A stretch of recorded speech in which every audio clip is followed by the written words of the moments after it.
Star Trek 57, M23, take 2.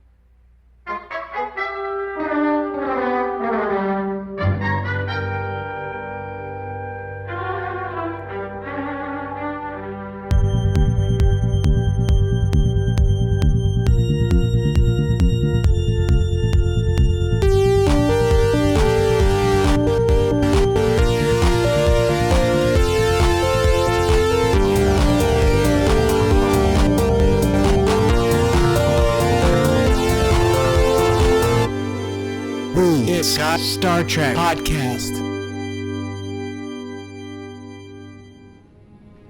We are all explorers, driven to know what's over the horizon, what's beyond our own shores.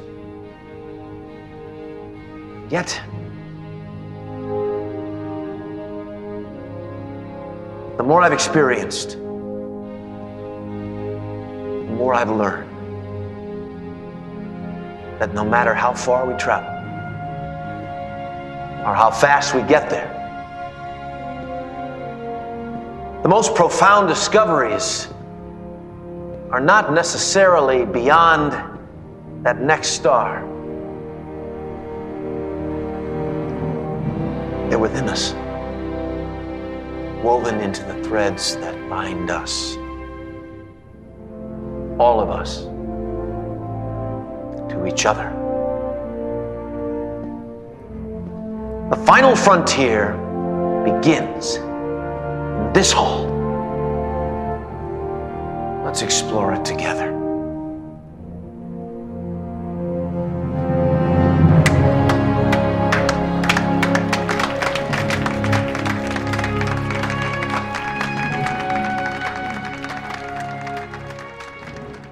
Is there a good way to start the 100th podcast? What's the best way to... The 100th podcast. Well, all right. That works for me. Does that work for you, Dan? Is that a good start to the 100th the podcast? 100th podcast. An overly energetic Last Jesse? week was a 9999. This is gonna be a little different because it's gonna be more freeformish, right? I think we're... I mean, I don't think that's not any different. That's But you not- mean we don't have the structure this week of a television episode? We don't have some kind of anchor. Yeah, right. Anchor. There you go. Whatever anchor has been predetermined by Patrick. Yeah, I No, think it's been predetermined by the listeners who have sent us in all manner of queries, inquiries. Don't forget about the listeners. Questions, solicitations, and whatnot. the only other time that we deviated from the normal thing was when we did the humor episode. That's right. and that still had a right, structure to it, though. Because we had the clips. We had the them clips. clips. We had the clips. Now it's totally different. I wish I could remember which number episode that was because that's a good one for. It was episode 7. Is everybody really nervous about doing this? What if we what if we run out of things to say? I wasn't. Why would I don't be think nervous? we ever do that. What if we get really nervous? Well, you let me know if you run out of things to If you say. start feeling nervous, Because like, it would literally be the first time I've give ever us seen the that heads happen. up. I don't know if that's an insult or a compliment. It's a compliment. Compliment. It's insultament. It's like that YouTube artist Pomplamoose. Pomplamoose. Yeah, it's just like that. All right. Okay, so 100th episode of the It's Got Star Trek podcast. And this week, to celebrate the 100th episode, we are reading and responding to listener mail for the most part. There might be a couple other things tossed in there along the way. I might skip some of it. But for the well, we did get a lot of mail, and there was some things that were similar. So I have Some stuff was not so I have nice. culled the emails to at least I think cover a representative sample Right on. of the things. A spectrum of opinion. A spectrum of opinions. So That's what you want. I'm drinking tonight. I'm drinking Bang Georgia Peach Sweet Tea. Oh. It's a potent brain. That sounds good. Potent brain and body fuel. It's Yeah, got bet. super creatine and What- ultra C00 C cock 10. Where's the brain part? COQ10 and then EAA aminos. What'd you say? Is the aminos for the brain? Like, I don't know, man. This is just a bunch of garbage. I understand where the body part comes from. But don't call it garbage. We're still trying to get them to sponsor us. No, Don't that's drink so this, much of that stuff. This is Bang. I'm moved. I'm Well, no, doing a lot of. you alternate between Bang and Monster, and I thought the Yeah. idea is we'll pit them against each other in a bidding Okay. war. who can get our exclusive, or really Oh, your right. exclusive endorsement. You don't want to piss off the sponsors or the would-be sponsors. The sponsors that we. Hey guys, we don't want to piss off the corporate stuffed shirts at Bang. Yeah. Right. I have a grapefruit seltzer that I got at the Giant Food Store, which is looks like the parent company is Freehold USA in Landover, Maryland. So they can be Landover. a corporate sponsor as well. Freehold USA. I'm drinking a regular old Coca-Cola Zero. A regular Coke Zero. And to that's- accommodate the rules in the United Kingdom, we must state that there are other colas, it's a cola seltzer Zen. waters, and garbage drinks available. You know, it's kind of funny you say it's a regular Coke Zero, because back in the day, there was no such thing as a regular Coke Zero. It was either Coke or Diet Coke or Coke Zero. Coke Zero is not a regular Coke But- anything. That's why I Right. said it was a regular Coke Zero. I didn't refer to it as a regular Coke. No, I know, but what I'm saying is normally you It's not a wouldn't- Coke Zero cherry. Normally it would Oh, be. that's what you got, man. It's not a Coke Zero with the vanilla in it. I'm saying Caffeine-free Coke I'm saying, Zero. I'm saying back when, like, let's say back in 1990, before they had Coke Zero, they just had Coke and Diet Coke. Coke and Diet Coke. You would never say I'm having a. Can you believe it, kids? Coke and Diet Coke. You wouldn't. Every now and then you'd see cherry Coke, but some people believe that was a myth. You wouldn't say I'm having a I saw that shit. It was not a myth. You wouldn't say I'm having a regular Diet Coke.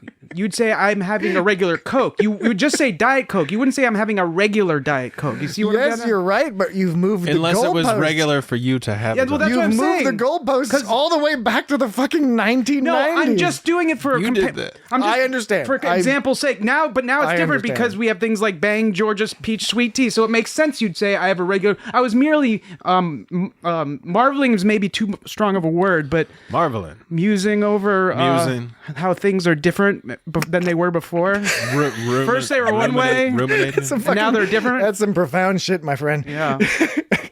I'll confound you with my profundity. Things are different than they were before. All right, so great. We've done the fiddle faddle. We have established flam. that. We do in fact have a lot of email. I would like to get to at least Yeah, we most of gotta. these. Yeah, we gotta get chewing. Remember on when them. Picard said flim flam that one time? He said flim flam. Well, it's because in Flim flam England they artist. teach you to beware of flim flam mans. Yeah, but he was saying like a flim flam artist. That's what he was saying. Flim Anyways, flam. okay. Well, maybe not in England. Maybe that's just Ohio in the 1960s, 50s. I don't know. Okay, first letter comes from our old friend Tarek. I'm putting these here because these are a wide variety of questions that are all really good questions. And a lot of other people ask similar questions. So Tarek says, first off, congrats, gentlemen, on 100 episodes. Although I kind of have to agree with Dan that you should do 100, then celebrate on the 101st episode, much like the decade transition. Boom. But I digress. Here's to many more quality, entertaining Tarek. podcasts. Boom. He boomed us on that. One. All right. So, question number 1. Least enjoyable Trek movie, Insurrection, Nemesis, or The Final Frontier? Quick fire, but 3-paragraph defense of your position. I would say, that's tough between Final Frontier and Insurrection. I might have to go with Insurrection because it is entirely forgettable. So, you prefer Nemesis over both of those? No. Oh, well, yeah, I guess you're right. By process, that's For me, yeah. I mean, for me, it's Nemesis. You know, that's true. That's a good point. I kind of painted myself in a corner there. Okay, take all that back, but I stick with Insurrection as my least favorite. Then I would go with Nemesis. Then I would go with Final Frontier. Nemesis, I dislike as a movie. I have no problem with other people like it. For me, I never connected with it.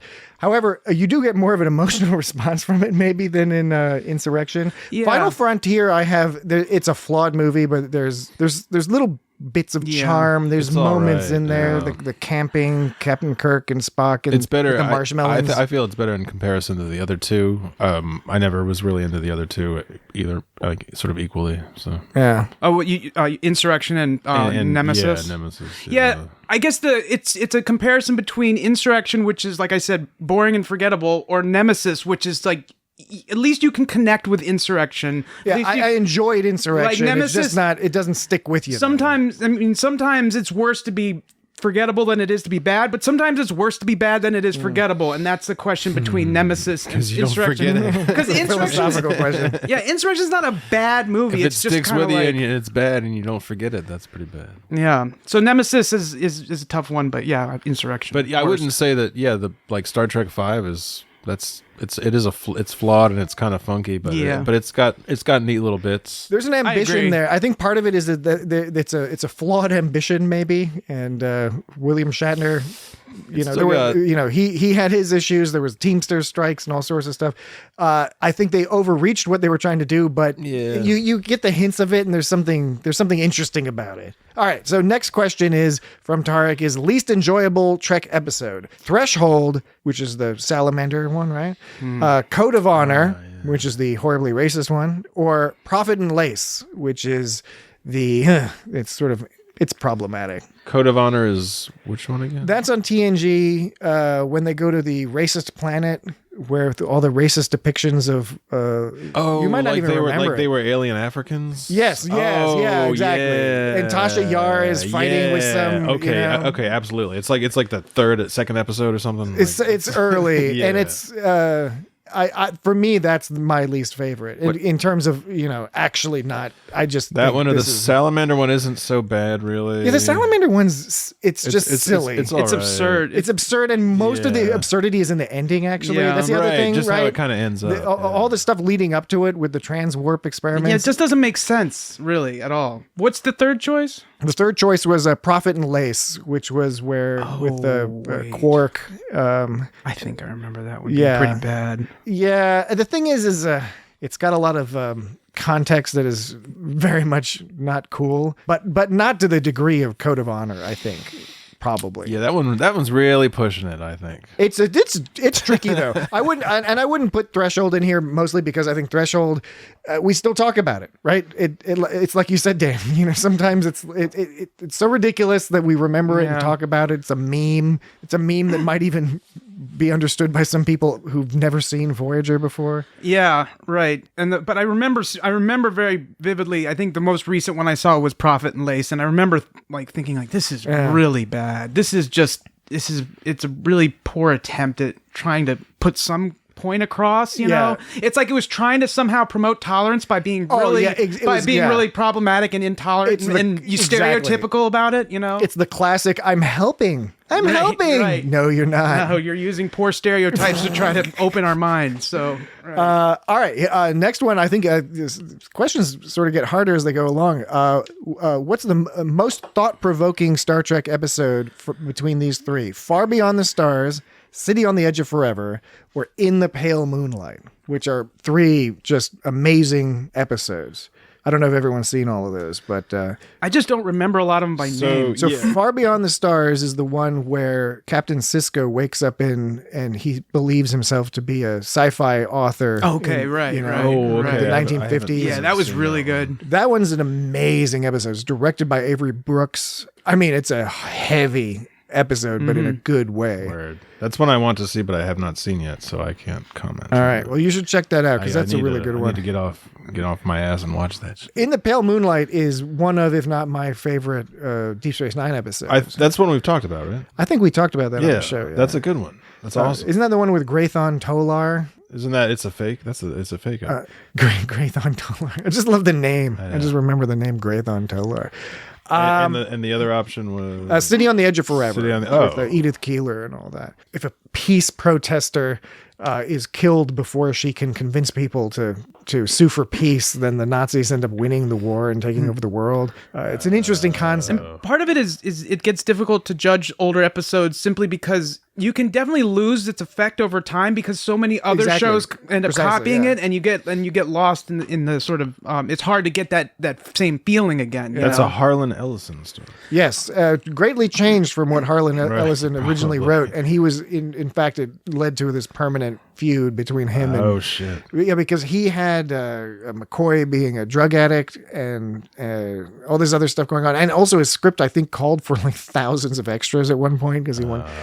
That's the one with the gateway, the stone gateway thing. Yes, the Guardian of Forever. Yeah, word. Okay. It's interesting. He had three choices. Two of them were DS9. Yeah, well, unsurprising. He's a cool guy, man. That's right.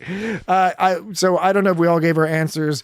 I'd probably say for me, Far Beyond the Stars in terms of, thought provoking, although I think it's a very difficult choice between these. Yeah, because In the Pale Moonlight has a lot of moving parts and a lot of things going on, and makes you question a lot of things along the way, and it's sort of bookended by this whole sort of concept of like, they can be fucked up in Starfleet, Yes. So Yeah, that is pretty big. And I haven't seen pretty big for Star Trek. I haven't seen the City on the Edge of Forever in forever. So It's been a while. Well, it's cool because there's a scene where, at one point Spock is trying to cobble together some equipment using the materials available at that time, from that time period. And later in Carbon Creek in Enterprise, we see one of the Vulcans that's involved in that story sitting at a table in similar to Spock in a similar position and everything. He's also trying to cobble together some equipment using local vacuum tubes and whatnot. Remember that time we talked about that Discovery episode that had the Guardian of Forever on it? Yeah, I do.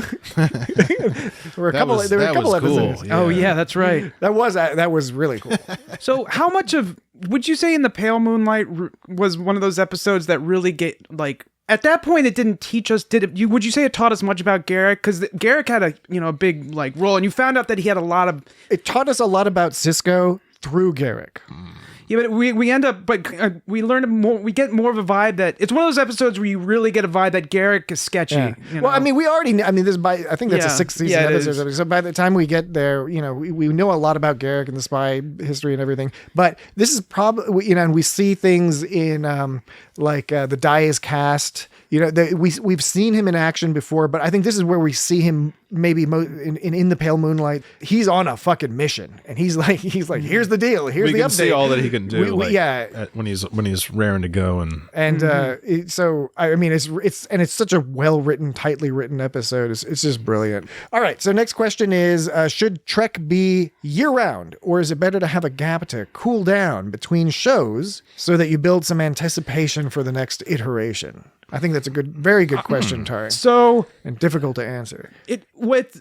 Using Star Wars recently as kind of a compare and contrast in terms of what they've done. There was definitely fatigue that happened with Star Wars. You got a little too much Star Wars. And there was you got your Rogue One. Yeah, and then the Han Solo. You got your Han Solo, which I got about 15 minutes into, and I was just like, I don't care.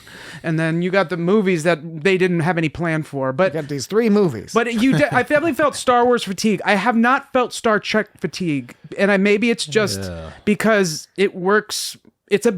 Star Trek is really a bigger universe than Star Wars. I mean, Star Wars is theoretically has much potential as Star Trek. But they keep tying it back to the Skywalker. Yeah, they keep doing that, right. And so now you can read comics or whatever. And there's so many storylines in Star Trek that in different time periods and all over the place. So they both there have been examples of them all, showing a big universe on both Star Wars and Star Trek. But there's more depth of the different alien type cultures than you get in Star Wars. You only get like a little bit in Star Wars. You get so much more in Star Trek. And in practice, they show you more stuff in Star Trek. In Star Wars, you really got to dig deep if you want to find anything that's deep is going on. So you have to read a bunch of like novels and shit. I think, right. So I think. I don't know yet. Here's a suggestion. Nobody knows. With the whole fatigue issue, right?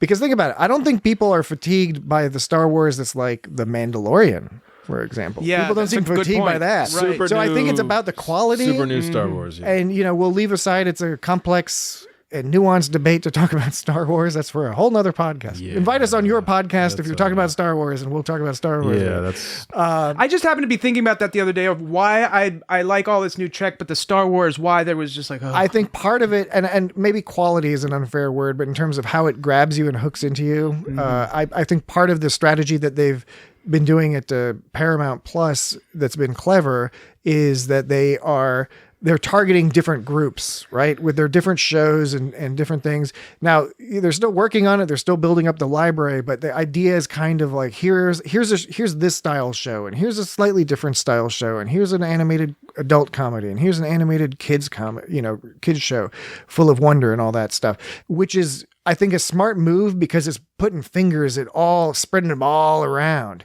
Yeah, definitely. Star Wars has done that to some small degree, but not as much. And in fact, fact, that the Star Wars that seems to be the most successful is the television stuff, like the Rebels and Mandalorian. That's because they're spreading Star Wars to an actual like more adult. Because Yeah. Star Wars originally is sort of aimed at a more very youthful kind of thing. Yeah, some of the new Star Wars anime stuff is kind of interesting. Yeah, it is. It really is. Yeah. I would say, I don't really have if I were to choose, it's always better to have kind of a break because if anything, it will make me want to rewatch older episodes more. Yeah. So There's that's so I kind of much like to watch, and yeah, you can revisit things. And you can always, of course, you can revisit things while you're watching the new season, but there's something that's nice to have a break so you can just have time to sort of soak in the old stuff again. Yeah, and you don't want to always have to be trying to keep up with like, oh, well, this one came out. Well, I haven't seen that one from this show. Oh, well, this one from this show just came out. Well, and as Right, exactly. we were discussing this before recording tonight that now you have this issue. It's like, oh, I don't know, we can't really cover Prodigy episode because that's going to overlap with Discovery. Yeah, that's and weird. Right, you got to talk about Discovery. I'm simultaneously excited that we have so much Star Trek now, but also I'm not exhausted by any means. I'm not like, Jesus, I gotta watch another Star Trek. But I am feeling a little bit of what you guys are referring to in terms of like, wouldn't it be like this week is great. There's like this little break. It's like, okay, yeah, I'm just going to marinate in it. I'm just going to click around in all sorts of Star Trek stuff. Click it over here, click it over there. I don't gotta, worry. Don't even worry about it. I mean, you were talking about quality. That definitely comes down to if they keep their intention of having, a quality product and they don't get over exuberant about just pushing stuff out. So it is heavily dependent, on their intentions behind releasing this stuff, which just goes back to a question of quality, which you brought up. So, all right, next question, last question, double question is double. Tarek says, it's almost guaranteed that we get a new Trek movie. Should the Kelvin universe continue to be explored or return to the quote-unquote prime universe? And with the seeming popularity of Voyager, do we finally get a show or movie from outside the Federation Starfleet perspective? So Tarek has these listed as a single question, but Tarek, those are two different questions. With the way streaming works, like I would say maybe a few years ago we might get a movie that was like Wage Dooge or whatever. Well, and that's why I'm saying these are really two questions because it's more like Kelvin universe continue and or in TV or whatever should there be like outside the Federation thing. Yeah. Well, that's like, are they going to make more movies like J.J. Abrams Star Trek? Yeah, right? That's the Kelvin universe. I mean, what do they really have to revisit on? I mean, I guess because Picard came out, maybe they could make a movie like that, but I don't really think it's necessary. I'm hoping the rumors all seem to be whatever direction they seem to be moving in over at the movie division. It does seem that they want to do something kind of fresh and new because it just seems like they're not going to be able to pay Chris Pine and the other. I don't know if it's do something new. Come up with some Anthony like new story.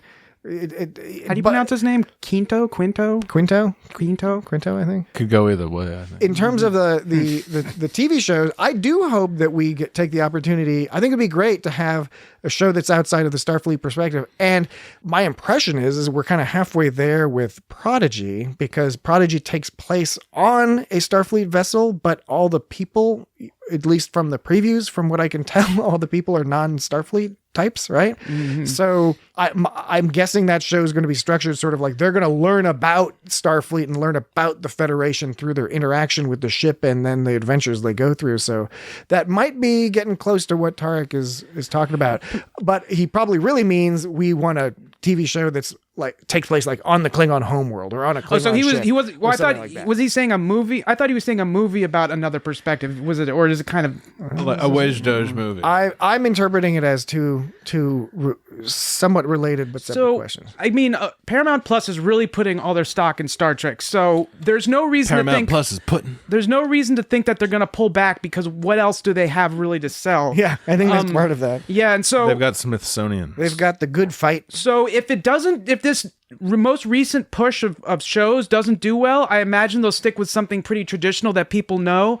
But if it does really well, it would make more sense that then they would start to branch off, because it's shown that there's an interest, not just a cursory interest, but like, you know, it's like they can play some of the new songs, but if it doesn't do so well, then just keep playing the hits. I think the animated format is something they could push more, because we've seen them do it with, like Marvel's What If and the new Star Wars Visions, I think they call it, where it's all those different animation styles. They can do some kind of meta Star Trek.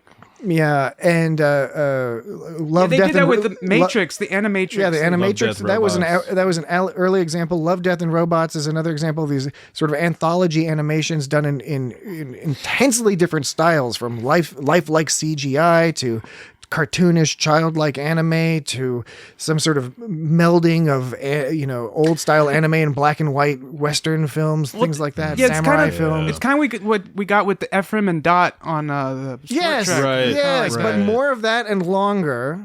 Yeah, right. They've dipped into that, but it would be cool to have sort of an Animatrix or Love, Death, and Robots style Klingon drama that is just a one-off, maybe a 20-minute story. That's a good idea. Or a 40-minute story. I think that's a really good idea.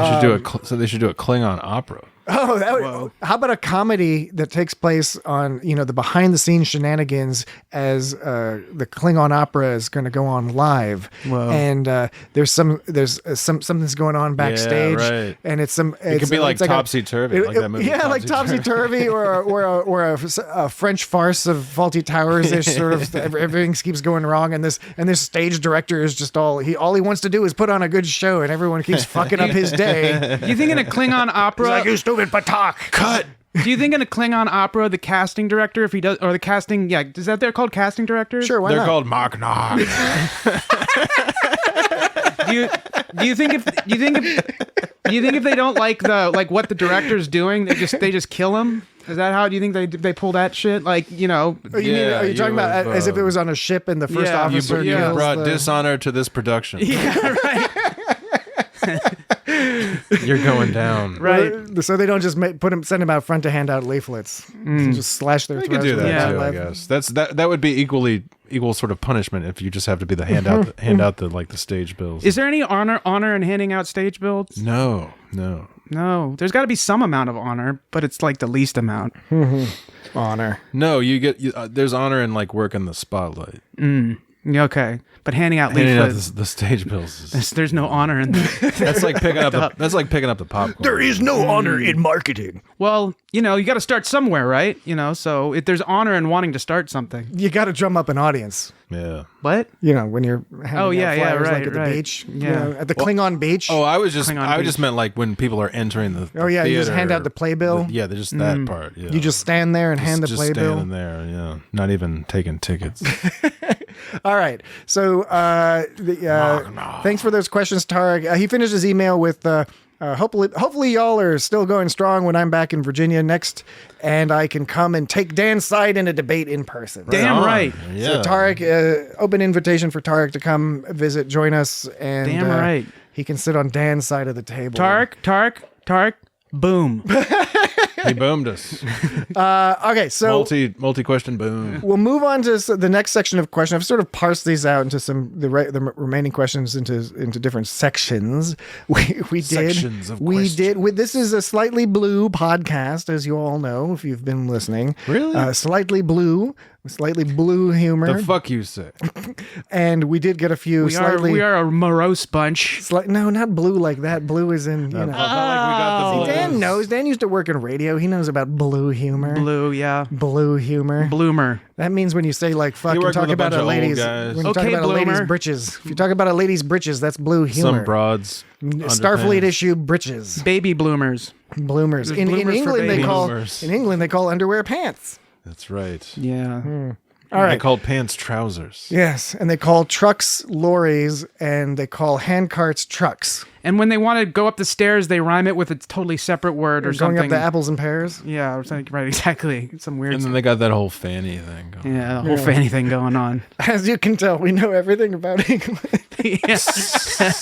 It's like we're experts or something. I'm partial to Wales myself, at least when it comes to the accent. The male Welsh accent, I think, is a great accent. So like Tom Jones. Nothing against all the other variety of English accents out there. Do you think you like? English as in English speaking, not English as in Wales. I'm not conflating the two. I know enough to not do that. Do you think you like Wales? Do you think you like Wales on porpoise? I should have expected that. I should have expected. No one expects the Danny stupid joke face. Yeah, you started that joke with that. There was no ending on that. No, there wasn't. I know just careening down the road. Careening down the humor road. Well, I knew I was, the whole Spanish Inquisition thing, and I was like, I can't say Spanish Inquisition. I was like, I'll think of something as I'm saying it.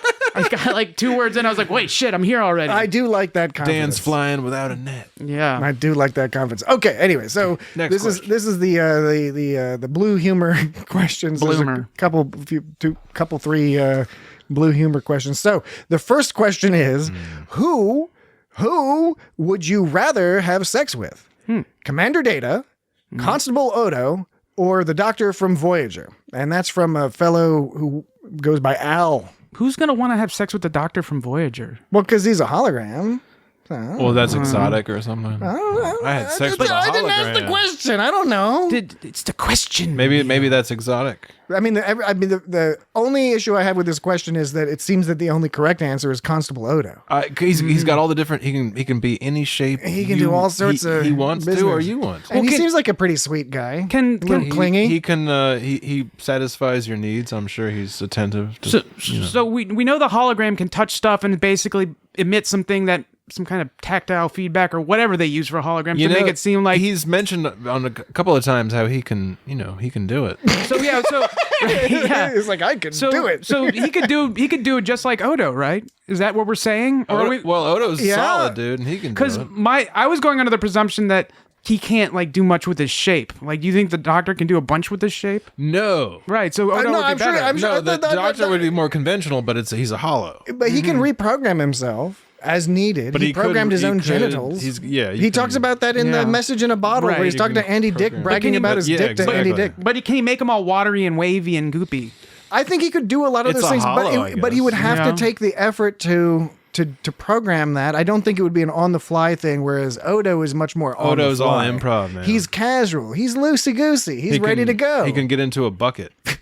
I think the main thing is the personality. I like the Doctor. I don't know if I'd want to be in a romantic entanglement with him. No. Well, with Data, you could Doctor's kind of high maintenance, man. With Data, you could just do anything, and he wouldn't ever judge you. Right. Odo's probably going to judge you. He would just learn from you. He would be learning stuff. Right. He's like, you could teach Data. You could teach Data all sorts of stuff. Right. And he would think it's okay. Jesus. Pre or post emotionship.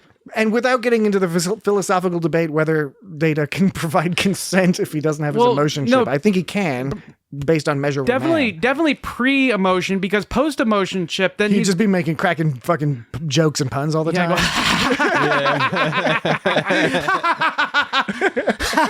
And then you'd be like, "I'm so scared of your penis." I'm like, I'm fully. Why is your penis laughing, Data, Commander Data? So I mean, at that point, if he has emotions, then you would just go with Odo every time. But if Data doesn't have emotions, then I can see a reason for why you'd pick Data over emotions. Because with emotions, Odo's just better. Sometimes you don't want emotions, right? And that's why, you want pre-emotion chip.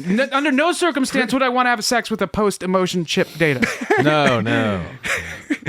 Okay. Unless it was really weird and I liked it. Either. What if it was really weird, like post-emotion? It was just really weird. Maybe someone might be like, "Yeah, this is weird. I love it." Like he laughs in a funny way or something. Yeah, he starts laughing and sings that like penis, penis. What was it? He goes, "So done, my life forms, life forms, my lovely little life forms, my lovely little penis." Oh, I'm getting a little too blue. I think. What you're being too blue because you're talking about your lovely little penis. This was the blue section. this There is was the a blue related section. question from Jenny, who says she's from the UK. She says, for each Star Trek series, who would you most like to make love to? Wait, this is a different person? This is a different question. So it's not asking us to choose between three specific characters. It's saying, I think what Jenny is asking is if we picked one person in each of the Star Trek series, who would we most want to make love to? Oh man. I know there's a lot of Star Trek series. So I don't know if we'll just march through all of them. This is more of a revealing question than the pick between these three kind of thing. Like, it's kind of be. Jenny. Yeah. So Yeah. are we? I mean, first of all, Like if you Captain ask, Pike? if you have Captain Pike? yeah, Well, okay. that's my question. Is if we're doing this, are we going to assume any gender beforehand? So listen to this. We just kind of throw There was another question where somebody named Michael said, "It's unclear. Are you guys gay or bi or what? One or two of you seem to get horny anytime Captain Pike or Riker are mentioned." Hey man, why do you gotta put labels on things? Yeah, gotta put labels this guy's on all things. labeling. You can be funny. you can be into Tendi and Captain Pike. It's perfectly reasonable. I don't know. There's a lot of people out there. I don't know who It's hard because I don't want to feel like I'm too like objectifying. Yeah, it's a little objectifying. Also, it depends on what you're feeling on a given day. You know, you might be in a Spock mood one day. Depends on which season and what You might be in a Mariner mood the other day. I think it's pretty safe to say that Captain Archer is on everyone's list. Yes, Captain Archer is definitely Captain Archer. Charles Trip Tucker III. I mean, I don't know. They've got a, you can't discount Mayweather. Enterprise has a lot of. Enterprise, I mean, okay, so it's both a good thing and a bad thing. It's a good thing in that you do like seeing nice, attractive people. It's a bad thing because Enterprise was designed and produced during that period where they're just like, we're just going to do everything we can do to hire sexy people and make them get naked and rub gel all over each other. You show close-up butt you can shots. forget and about things. the war. Yeah. There's a lot of penis outline in Enterprise. Oh yeah. A lot of nudity, close to essentially nudity. But like a lot of like very bend- objectified. A lot of bend over shots in the Jeffries tube with a big butt shot. with total objectification, total male gaze. I'll inspect your Jeffries too. Yeah. Yes, Jenny and Michael. Don't worry about labels. Don't worry, who you want to fuck. There's a whole cornucopia of We're gonna keep you guessing. sexual awesomeness in the Star Trek universe, and including folks like Billups, who maybe are not that interested in having sex whatsoever. A corny copulate. Corny copulate. You're making me think of corn. Yeah, I know. And copulating with corn. Candy corn. It seems like Yuck. the lower decks is going in new directions and different types of relationships and Yeah. stuff. And Right, much more overt. discovery as well. Yeah, because they hinted at some of that stuff before, but the producers or the networks or whatever, they always pull people. America used pull to people suck back. more. Yeah, it still sucks. It still sucks. But there's little bits and pieces of it that are There's been some small improvements. not so bad. Okay, so next section of questions, which are I've labeled, these are a few of our favorite and least favorite things. So these questions are, some of them that overlap a little bit with Tarek's questions, but I think there's enough difference here. What are your favorite episodes? What are your favorite Trek movies? Who is the best Trek villain? Who is the best Trek doctor? That's from a fellow who goes, I presume perhaps mistakenly, somebody who goes by the name Tamberlane the Great, which I'm dude. presuming is a pseudonym. That's an awesome historical figure too. Referencing the historical figure as well as the Christopher Marlowe play. I believe it was Marlowe. I mean, it sounds a little played out at this point, but Inner Light is, of course, a classic. Oh wait, okay. episode, So like, there's a bunch of questions in there. How about favorite episodes? If you just had to pick, and with the caveat that again depends on the day. I mean, you're talking about 800 some odd. Right. And like this question of favorite, it's such a sort of arbitrary. And kind somebody of idea. another questioner addresses that. So. Yeah, I mean, right, because it changes, and who's to say at any given point you have to like something better than the other? There's different angles. But I mean, real quick, I did that. I said real quick again. Hey guys. Hey, everybody. Do you think? Hey, Dan. Do you think Inner Light is overplayed or No. People think it's too good? No. Or like, do you think it's what's the word when Overrated? it's not overrated? That's the word I was looking for. Overrated. You keep saying overplayed. Like, I know. like it's a Britney Spears song on the radio. Yeah, right. It's just like everyone can't stop seeing Inner Light everywhere. Kids out there, Like it's kids Kashmir, for the like younger Led listeners, radio is this old-fashioned device they used to play music on. Don't waste your time. Perfected with by Marconi. It was invented. Italian It was fella. invented so they could give emergency broadcasts to tell you when there's tornadoes and things like that. And since that only happens occasionally, they found that they could put commercials in between them. Fill the rest of the time with commercials. Only happen Yeah. occasionally. They Now found it happens all and the they time. found Yeah, out that all the people time. listen to commercials more if they put small amounts of content in between the commercials. Oh right, Because yeah. it used to just be commercials, and then they were like, people aren't listening to this, so they put Yeah. small chunks of content interspersed at random intervals And trick between the people into commercials. buying. And yeah, it's not, the radio has nothing to do with the content they put it, other than the fact that they just kind of stuff it there. Yeah, they just put it there for decoration. Yeah. To trick you into listening to their commercials. Yeah. It's on. So yeah, Yeah, I mean, liberalism. Patrick, what do you think? That's my name. Inner Light is overrated? I don't think it's over. I love Inner Light. Again, I'd probably put my general answer, if somebody does pin me down on the whole favorite episodes thing, is In the Pale Moonlight is for me. I just really like that. I also think it's an episode that, as much as it's involved in the whole Dominion war plot and everything, I think a person who hasn't seen Star Trek can watch that episode. I think that the plot is sufficiently self-contained that's true.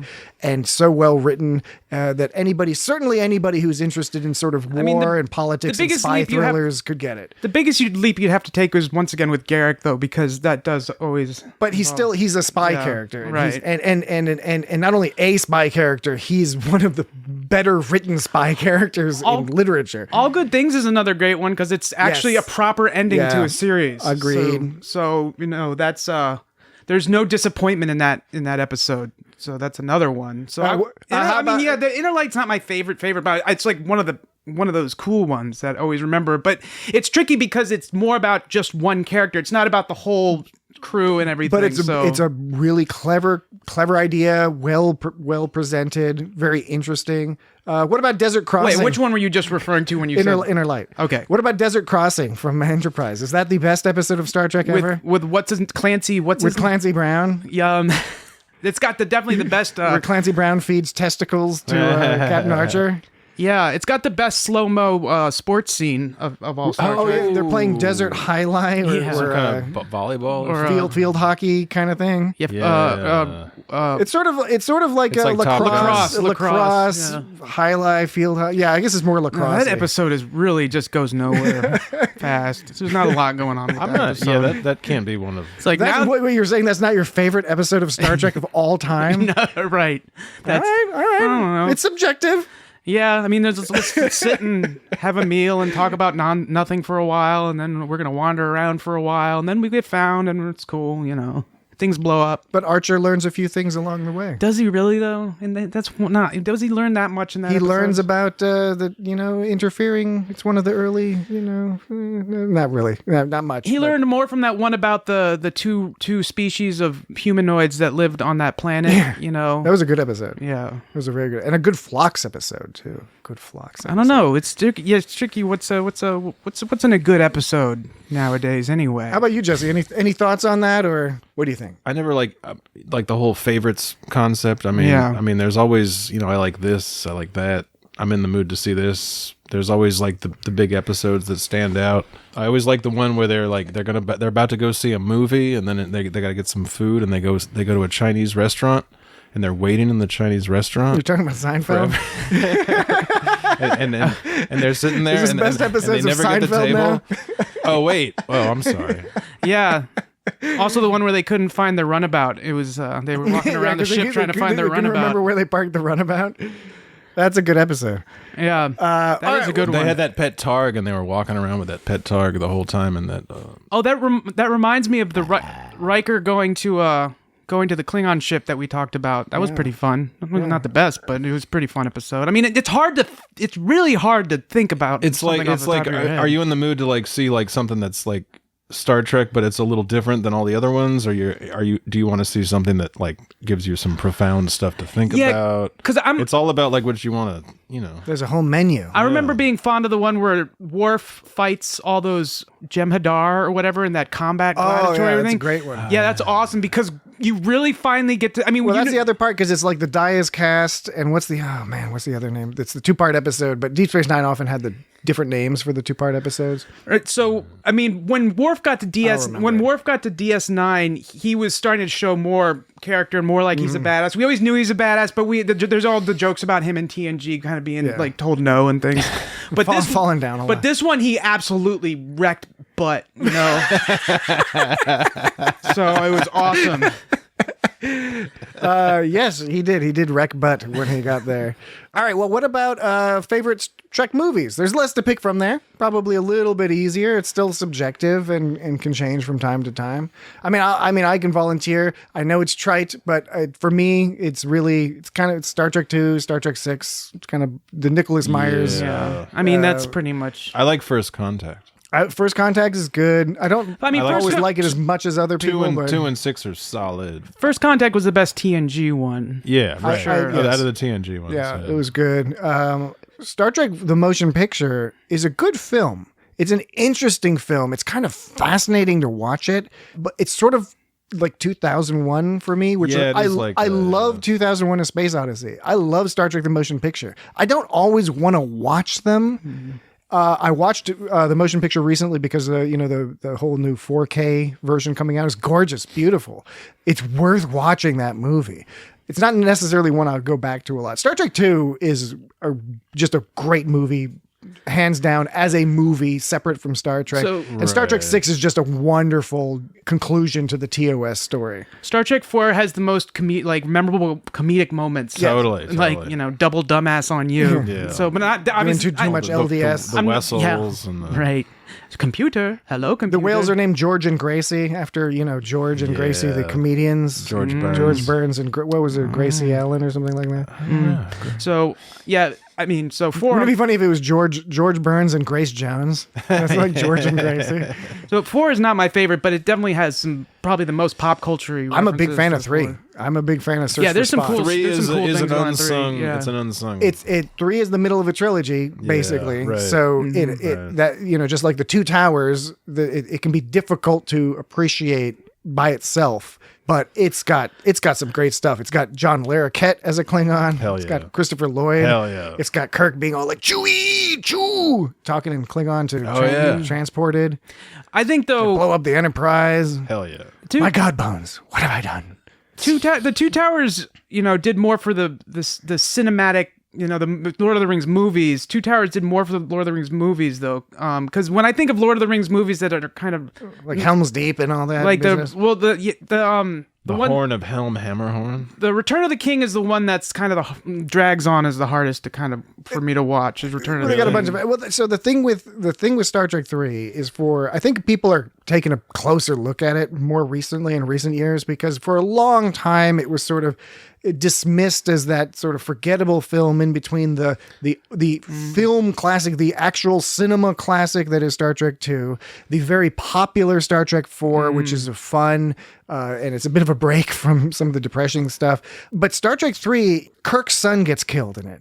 Kirk develops an even stronger hatred for the Klingons. The original Enterprise is purposely blown up in order to save the day and is crazy.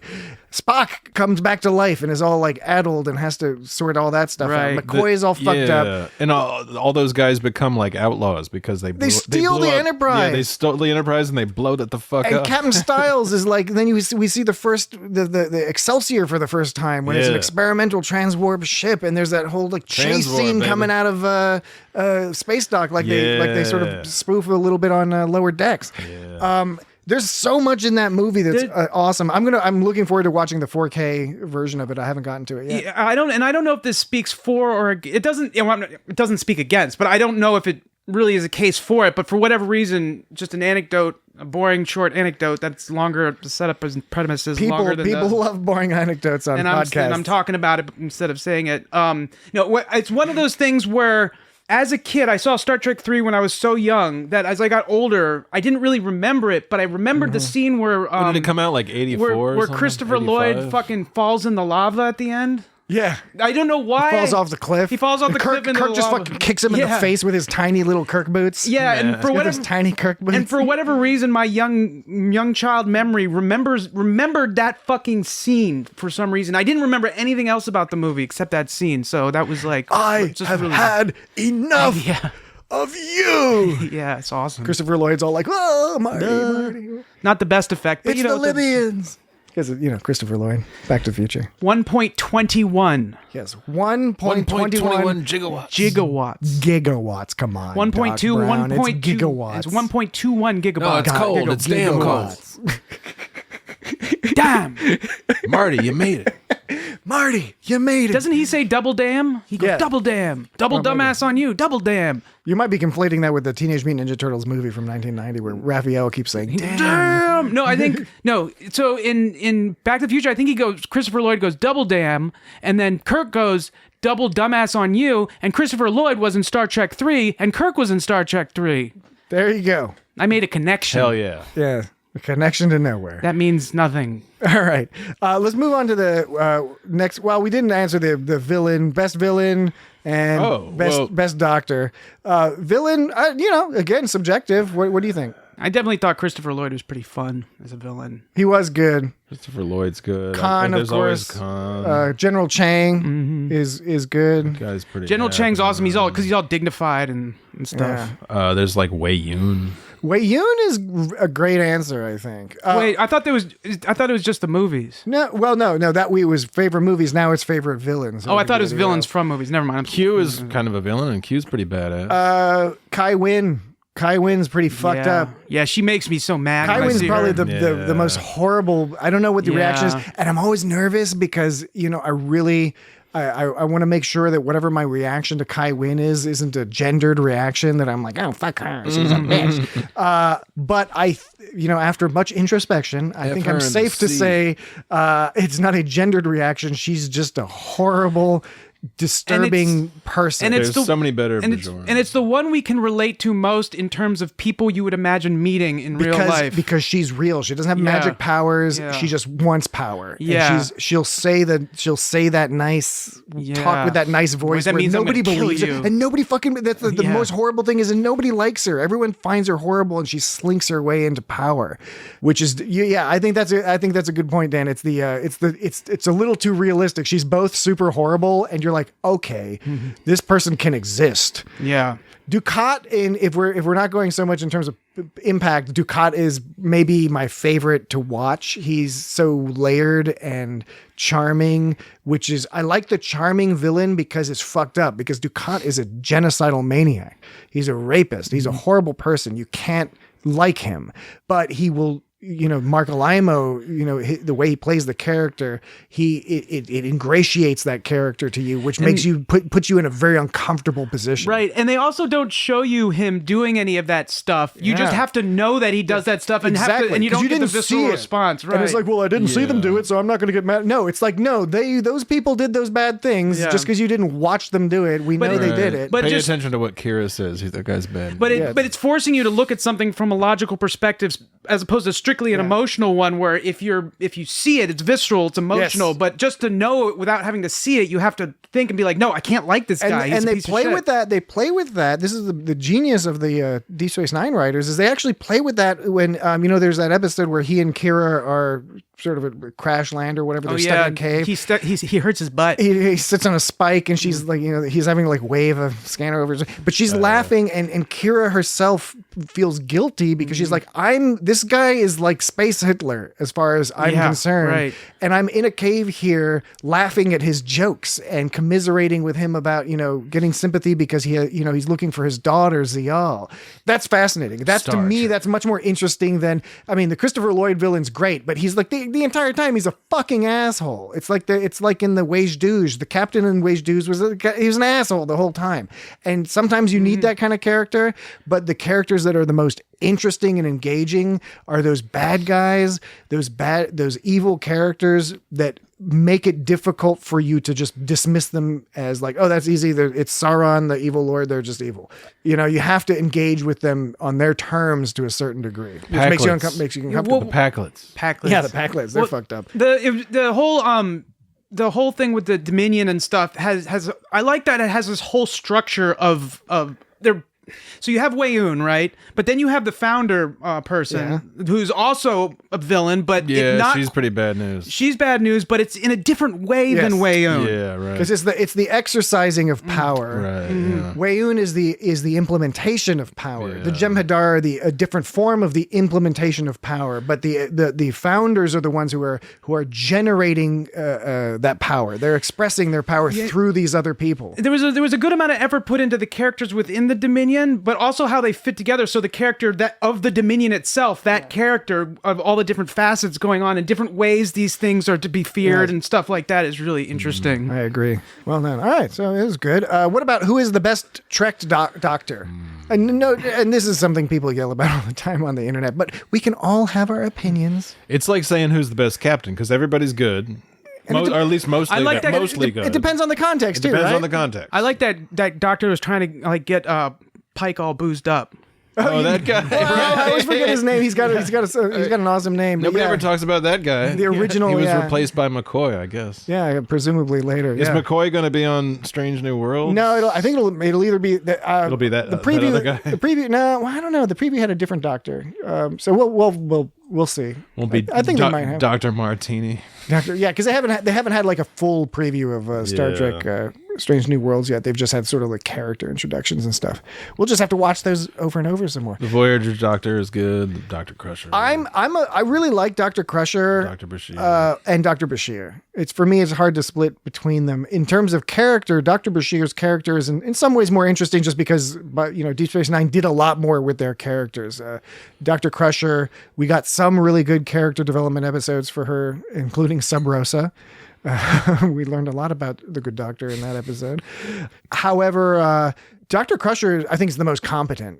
Even more so. I know Bashir is a genius and all that, but Dr. Crusher, just from in terms of how many people she actually fixes on the show, she's more professional too. She's more professional. No offense to Dr. Bashir. She's got more like experience. Yeah, she got more. He gets better later on in the series. She's been in Starfleet longer. She's higher rank. Bashir is better after he's seen some shit. But the difference is he's also seen some shit, and he's like gets a little bit more mopey and morose. Which Dr. Crusher never quite got that. She was always like, no matter what the emergency was, she was Johnny on the spot with the medicine, with the hypo spray. It's really hard to find the name of the doctor, the other doctor in Star Trek, the original series. Look at the cage. Look up the cage. Oh. The doctor from the cage. Yeah, because Dr. McCoy, I mean, I don't want to dismiss Dr. McCoy, because Dr. McCoy is amazing and fantastic. He's like the original. So again, it's the context. Are you talking about in terms of having them as your doctor, or in terms of them as a character, or what their character's importance is to the structure of the other stories? How their role in the show, how the way they relate to the other characters, because McCoy is definitely, he's got his own thing. And McCoy is, in terms of like, he's the most important in terms of relating to other characters, because you have to have McCoy to be part of the whole McCoy, Spock, Kirk triumvirate. Well, right, exactly. Whereas the other Doctor characters don't really fill that role. Right, exactly. That's what's great about the original series with those three characters, is they all play off of each other and stuff, and there's really nothing like that in any of the other series. And then Dr. Phlox is, I mean, I would want to hang out with Phlox. He's endlessly likable. Yeah, Phlox to me that's who I want to hang out with and pal around with and have adventures with. I recently saw the Orville episode that has Billingsley and Robert Picardo in it. Oh yeah, you know that episode that I'm talking about. It's pretty cool. Yeah, no, that is a good one. It's Dr. Philip Boyce. Boyce. John That's Hoyt. Right. Boyce. John Dr. Hoyt. Philip Boyce. On to the next question, which is, hi, I'm guessing that you'll get a million variations on what's your favorite, etc., etc. You guys always seem pretty positive about Trek. I want to know what your least favorite things are, and in parentheses, episodes, movies, moments, characters, whatever, from John L, no location provided. Least favorite moments. We touched on a couple, from Tarek's question, Code of Honor is not that great. Prophet and Lace is problematic. I wouldn't even put Threshold in least favorite because Threshold, the ending is silly, but again, it's almost like I probably would have said that 10 years ago, but now I'm like, nah, I'm glad it exists. A lot of people like that Fistful of Datas. I can never bring myself to get through that I episode. also find it a mildly aggravating episode. Yeah, I don't know. Just those kinds of episodes. Brent Spiner's having fun. Yeah, that's the thing is I respect that they're going for these different types of episodes, and I don't want to be one of those persons that's just like, play your greatest hits. Don't do anything creative. I hate the episode that's different. I don't want to be like that, but I just don't It's sort ever of a want to watch novelty, those. sort of a novelty episode. So here's the deal. There's some episodes when they're, in the Old West or in the 1920s or something like say Time Zero. And you watch Time Zero and you're like, okay, great. This is an interesting story. This is fantastic. Look at these interesting sets and costumes and stuff. You watch A Fistful of Datas and you're like, yeah, they just wanted to film on this set to save money. Yeah. It's probably true in both cases. In both, any time they're filming, into 1920s Chicago, it's like, yeah, because they have a 1920s Chicago lot. There's that backlog. So you don't need to make up any props. But if you put a good story around it, like Time Zero, something like that, then fine, it's good. Fistful of Data is, I agree. I think that's a good selection, certainly from TNG. I don't know where the responsibility lies behind this, but I wish that Harry Kim could have been utilized more and better somehow. It just he was there, but you weren't quite sure why. I'll add to that, and he had moments. He had moments where it's like I want to see more of him, but Harry Kim is a good one, and I'll add Hoshi Sato in Enterprise, who in the 4th season they start doing some cool stuff with her, and it almost makes you more angry because you're like they were finally using this character, and she's a really interesting character. Mayweather on Enterprise is another one who was underserved, I think. And also Neelix. Underserved or overserved? There's too much Neelix. So and Neelix, there's all sorts of bad stuff about Neelix, and it's like, well, I know. I always feel bad because I think we're all fairly on the anti. Because he was portrayed by a great actor. Yeah, Ethan Phillips is wonderful. Ethan Phillips is great. He did a great job doing whatever that was, but come on. I know that he's a space creep. Space creep. I know that Robert Beltran, Chakotay, he was very vocal about how he felt like his character wasn't. He probably wanted to go more with what the premise was that they ditched. And Voyager, because he could have really shined as like the other side to that. He always seems like he's just this extra dude. And it's like they could have done more with Chakotay. And this, I think this happens a lot on shows where they start out with a bunch of characters, a bunch of ideas, and then through the practice of writing and producing the show and seeing what works and what doesn't work, there's a natural tendency to bias stories and stuff towards different characters. And in some cases, you decide, I got to bring in another character to shake things up, like with 7 of 9, which, they wanted to increase the ratings through tits and ass, I guess. Luckily, they got Jerry Ryan, and some and some really good writing to write for that character. So it redeemed the sort of naked, no pun intended, naked grab it ratings there. But man, when 7 of 9 would just be when that for nanopro reasons. Because of her Borg situation, she had to wear that skin tight catsuit. They knew that people were going to look at this and be like, "Why the fuck is she wearing that?" And they had to have like, "Oh, well, it's regenerating her skin or whatever." Some bullshit. Because if anything, the Enterprise, the uniforms in Starfleet when the Enterprise made the most sense out of all Star Trek because they were kind of baggy and practical. comfortable. They look like duty uniform. Duty uniform. Duty. I can't stop it. Duty uniforms. Gary Shandling had a joke on the Gary Shandling show. It said, "Why do policemen smell? Because they're always on duty." On duty. He was a great comedian. Yeah, he was. Funny Sincerely. fellow. Sad to see that he's gone. And that one Q, the son of Q or whatever, took her clothes off that one time. Remember? She was like at the console, and he like snapped his fingers and made her clothes go away. And and she was like, I don't even care. And he's But- like, oh, you're no fun. And then he gave her clothes back. But we've talked before about how like, Voyager, and I really like Voyager. Voyager's a great series. However, it did immediately dispense with the bulk of its premise. I don't think and- Voyager's a great series. I think it's got some really solid episodes. I enjoy Voyager, but I think there's inconsistent characterization. I think they dropped their premise very early on. did. I don't think that means they don't have tons of really interesting episodes, and there's some of the like the Year of Hell 2-part episode is amazing. There's some funny episodes. The Doctor's great. However, they did abandon their premise, which is I'm listing that as one of those things where I kind of wish we could have seen Voyager go sort of what Ron Moore ended up redoing it in the Battlestar Galactica remake, where it's just like, no, they're losing resources. They don't have allies. They're facing problems. And I don't think it has to be as dark and bleak as Battlestar Galactica. It can be the hopeful Star Trek version of it. But I would have liked to see where they could have gone with that. One thing that's been nice about doing this podcast is revisiting good Voyager episodes, because there are some really good ones that I like. But I know that if I start to watch any Star Trek series from the beginning, Voyager is the only one that I just don't want to. There's some slogging through periodically. And I think the last time I tried was like 7 or 8 years ago, so that's maybe not fair. But if you tried it now, you'd be a little bit more engaged in some of the things. Well, I may be, but I'm not convinced. But there's only one way to find out, I guess. I'll try to watch Voyager. I changed my mind. I've been doing that, and I like sort of flew through the first season. I mean, it is shorter, but like that wouldn't it was holding my interest, and then like once you get into second season, it kind of there's some more.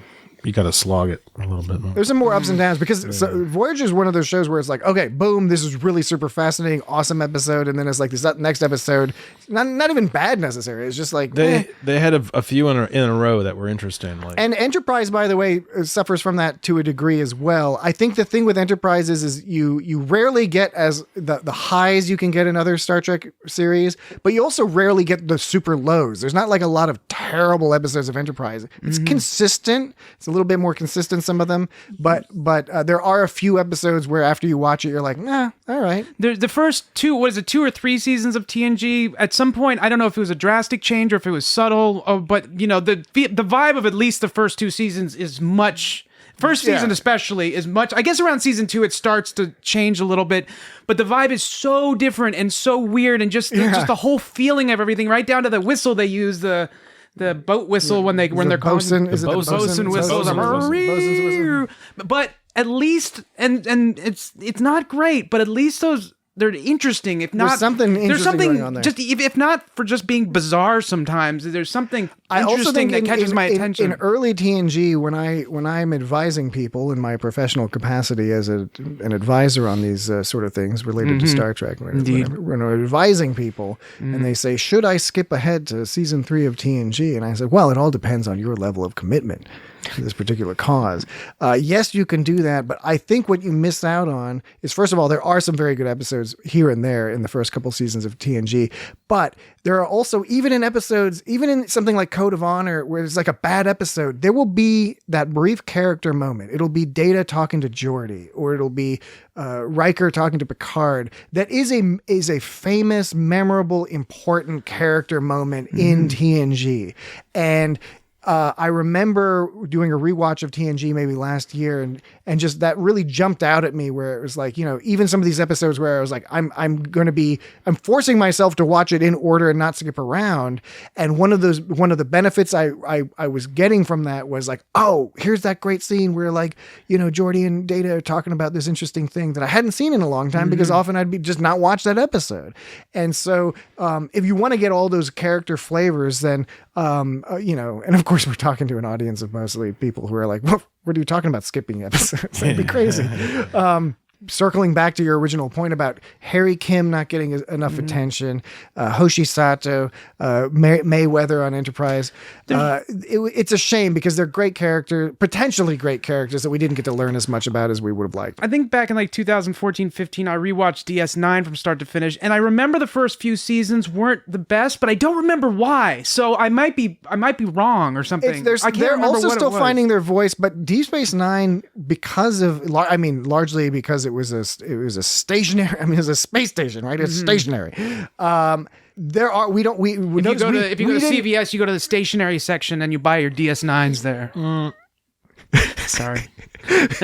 We didn't mention anything about problems of character development on Deep Space Nine because they went the opposite direction, which was like you could take this small little character like the Klingon who runs the Klingon food stall. You don't learn much about him, but you see him a couple. There's characters that will just come back and they're just the background, and then all of a sudden they're no longer the background. They're more important. Where you have one-off characters like Garrick or somebody who are intended to be maybe one-off characters, and they start coming back and playing more and more of a role.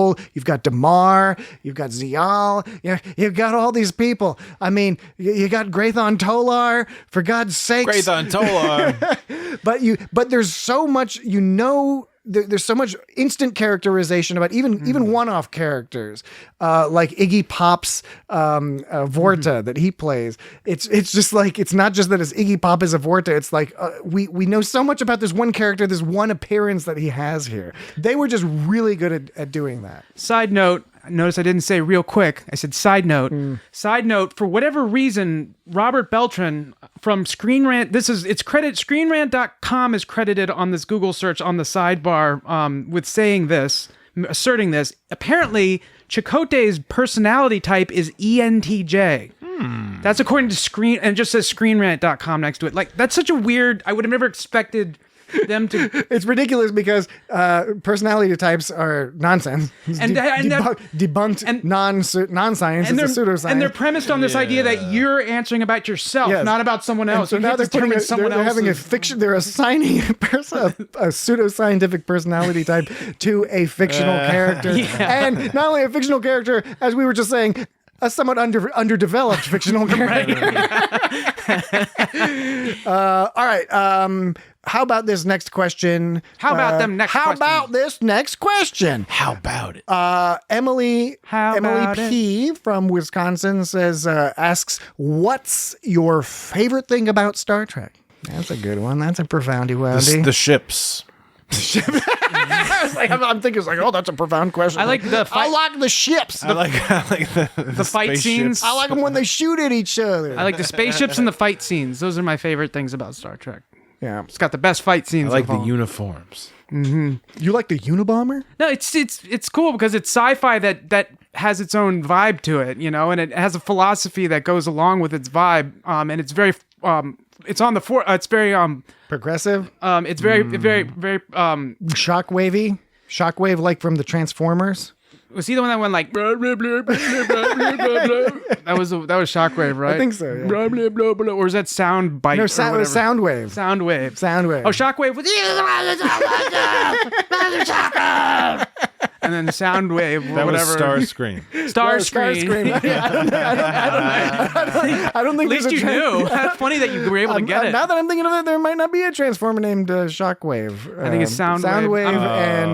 I'm impressed. Shockwave. Jesse, I'm impressed you could tell that I was doing Scream, or Screen, or whatever. All right. So you like lasers and you like ships. I was going to say I like the hopeful, the hopeful. Yeah, no, stories. that's the hopeful vision of the future. Well, right. That's what I mean. It's at least until discovered. It doesn't try to sort of put its philosophy on the back burner. Not to say that it's trying to throw anything specifically in your face, but it doesn't hide from it. Yeah. And it's like we're about the future and all this cool stuff in the future, but like this hope, and we have the hopefulness, the sort of landscape they set, the cultural vibes they put forward, the inclusivity, like that whole idea. And they adjust over time. That's the other thing I like, is that it's not so static. And I know this causes some friction with some fans, because anytime a new Star Trek show comes out, you always have some contingent of fans like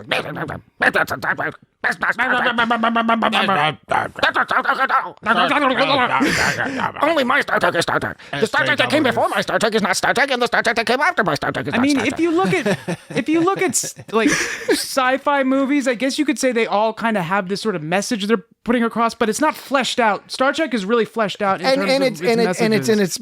Sci-fi in general has often been used for metaphor and allegory and morality plays and things, partly because it's it's what Gene Roddenberry did, which is the idea is you can take a contemporary issue, you can remove it from the current context and play it out, which lets you experiment around with different things that are not tethered to reality on the one hand, and on the other hand can actually fool people into considering these issues when if you gave them a drama that depicted contemporary issues with contemporary actors and settings, they would ignore them because they would have either a political resistance to doing it or they would just not be interested in it. But you put some laser beams, you put some starships in there, some funny words, Warp drive. funny things, and Techno-babble. next thing you know, somebody's like, I don't understand why they're not letting that guy use the bathroom because he seems like a nice guy. Why aren't they?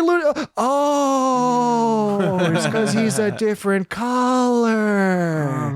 You trick people into it. Humans He's do got need to wrinkles on his forehead. Humans do need to be tricked sometimes.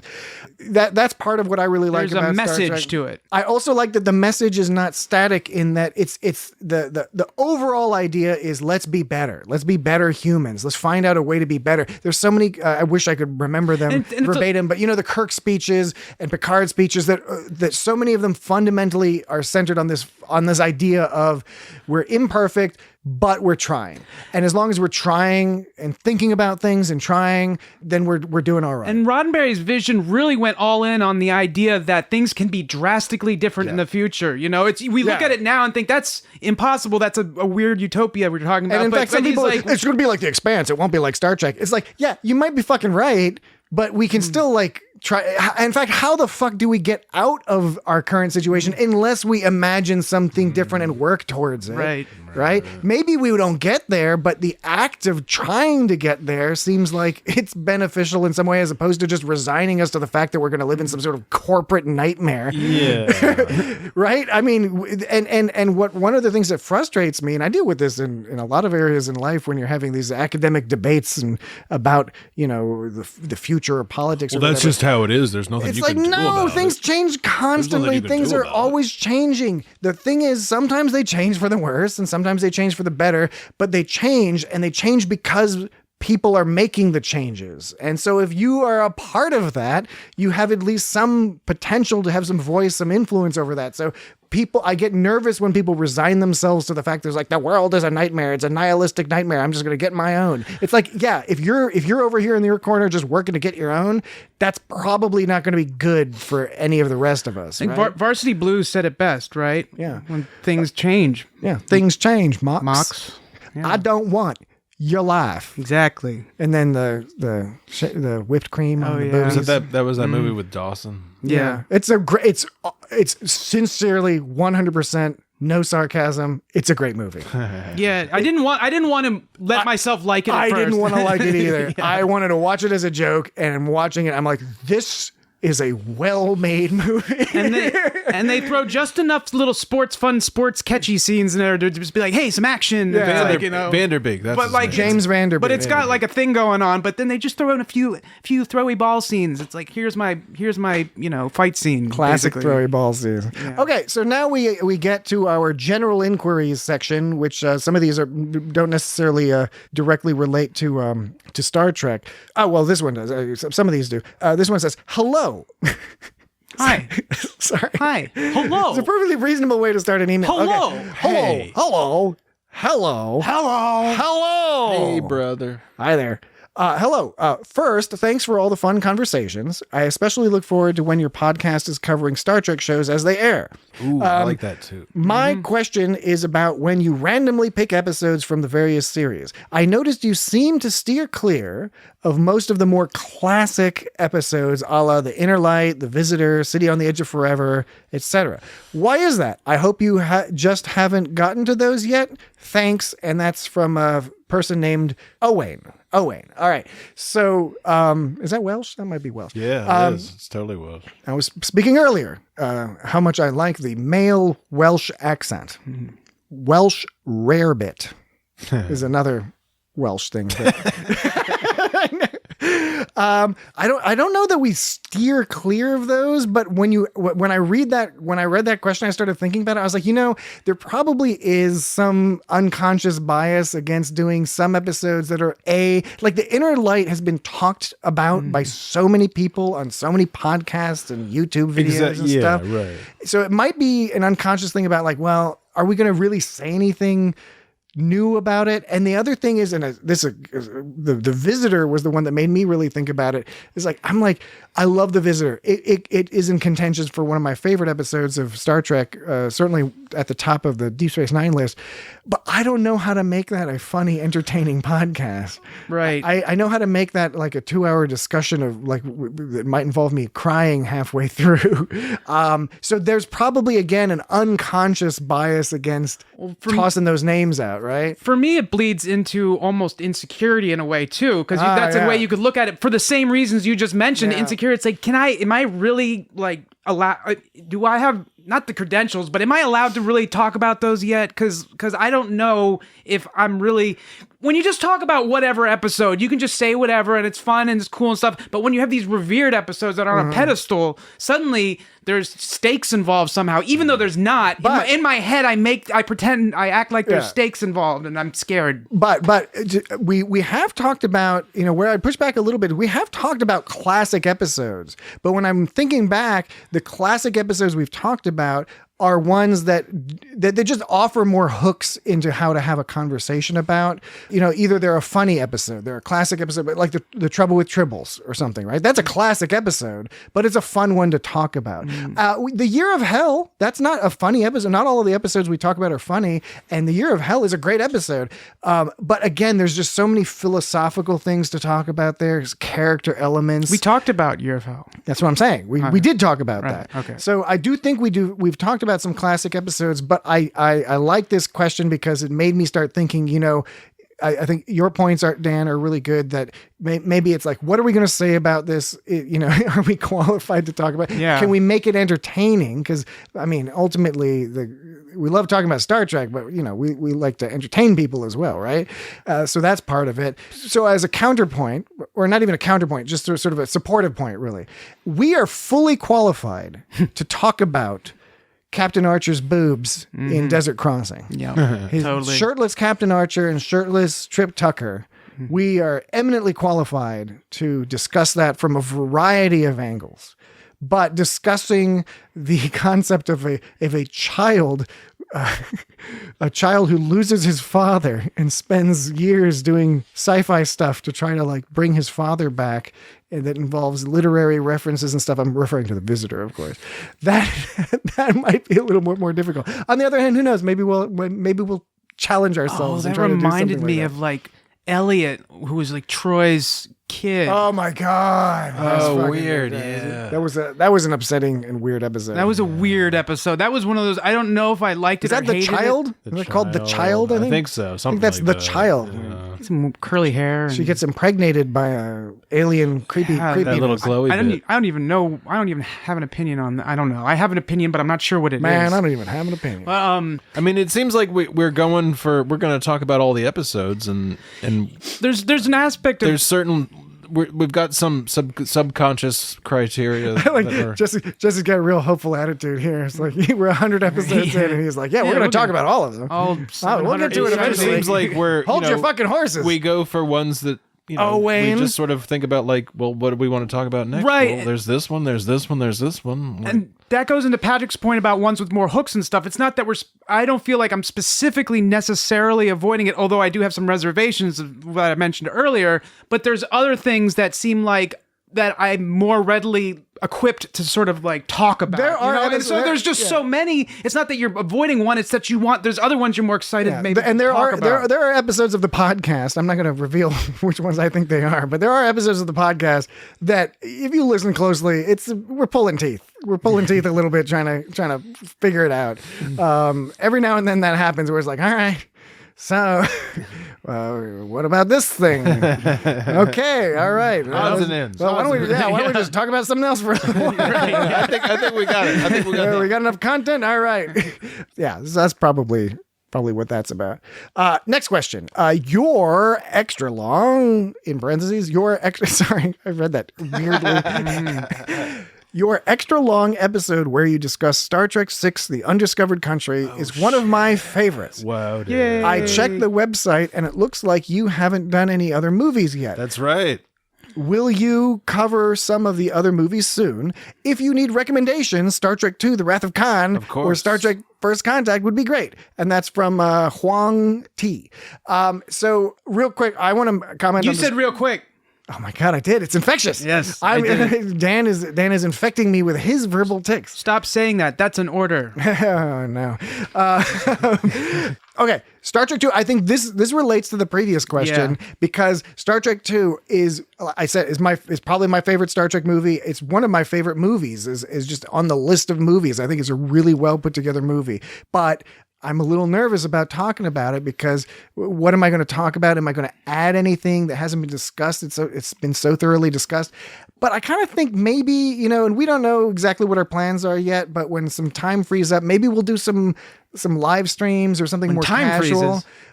Or some online Discord stuff or something. I don't know. Maybe we can find some venue where it might be more fun to talk about Star Trek if we've got some chat interaction or something like that. I think that might be more fun than us watching Star Trek 2, taking notes and talking about it. Movies are harder to prepare for because you want to watch it multiple times, but you only have like a week to do it. And, that's definitely... movies are longer than something that fits in like a 40-50 minute time. Right. Take some time part to of build it. up. And especially if it's a good movie, there's going to be a lot to talk about. A lot of layers, a lot of interconnections. I'm glad that people are really into the one about Star Trek. Yeah, it's a great episode. That's pretty cool. I mean, it's a very thick episode. It's awesome. But for the reason you just mentioned about maybe because what else is there to say? It's that reason why I would lean more towards First Contact, simply because I think First Contact would be a lot easier to talk about. And I mean, we could eat up 35 minutes just talking about Zephyr Cochrane being drunk. Yeah. Comically drunk. Or Or Picard touching that missile. Yeah. There was some cut scene where he was going to jump off a cliff or something, and Troy was like, "Jump off the cliff. I don't like you anyway." What are you talking about? Oh, you're talking about Zephyr Cochrane? Oh, yeah. I thought you were talking about Picard. It's just Captain Picard briefly considers suicide in Montana. Don't you hate it when the boy's dog wants to follow the boy, and the boy wants to save the dog, and the only way he can save the dog is by being like, "I don't like you anymore. Yeah, go away." I don't like that. I don't like that. I don't ever want to deal with that again. I always hate that kind of I don't like Yeah, that because I'm like Kirk. I don't believe in a no-win scenario. There you go. And I think that's like the ultimate no-win scenario is if you have to yell at your dog so it I'm will getting be really- safe. Oh, man. So it'll I'm be getting really safe from bummed out. I know. It's like I mean, you're making me think of Harry and the Hendersons, and that's so. Oh. It's so. I mean, Harry and the Hendersons is such a lovely, fun, little bouncy little movie, and then it's they got that going on. I'm getting sad. Oh, yeah. it's like if you have to abandon your children because you can't take care of them anymore. Get out of here! man. I think you suck. You're lame kids. No. You're lame kids. Go wander out in the woods. Upsetting. Bobby Hill was wearing a Here's clown some suit. crumbs. Bobby Hill was wearing a clown suit. He had the haw He was and the he was Tartuffe. Tartuffe. That was funny. It was funny. And the teacher who teaches Bobby Hill proper clowning, or what the teacher considers proper clowning, is played by Paul F. Tompkins, who plays Dr. Miglimo in Star Trek Lower Decks. Well, there you go. There you miggly moo. Okay. Next question.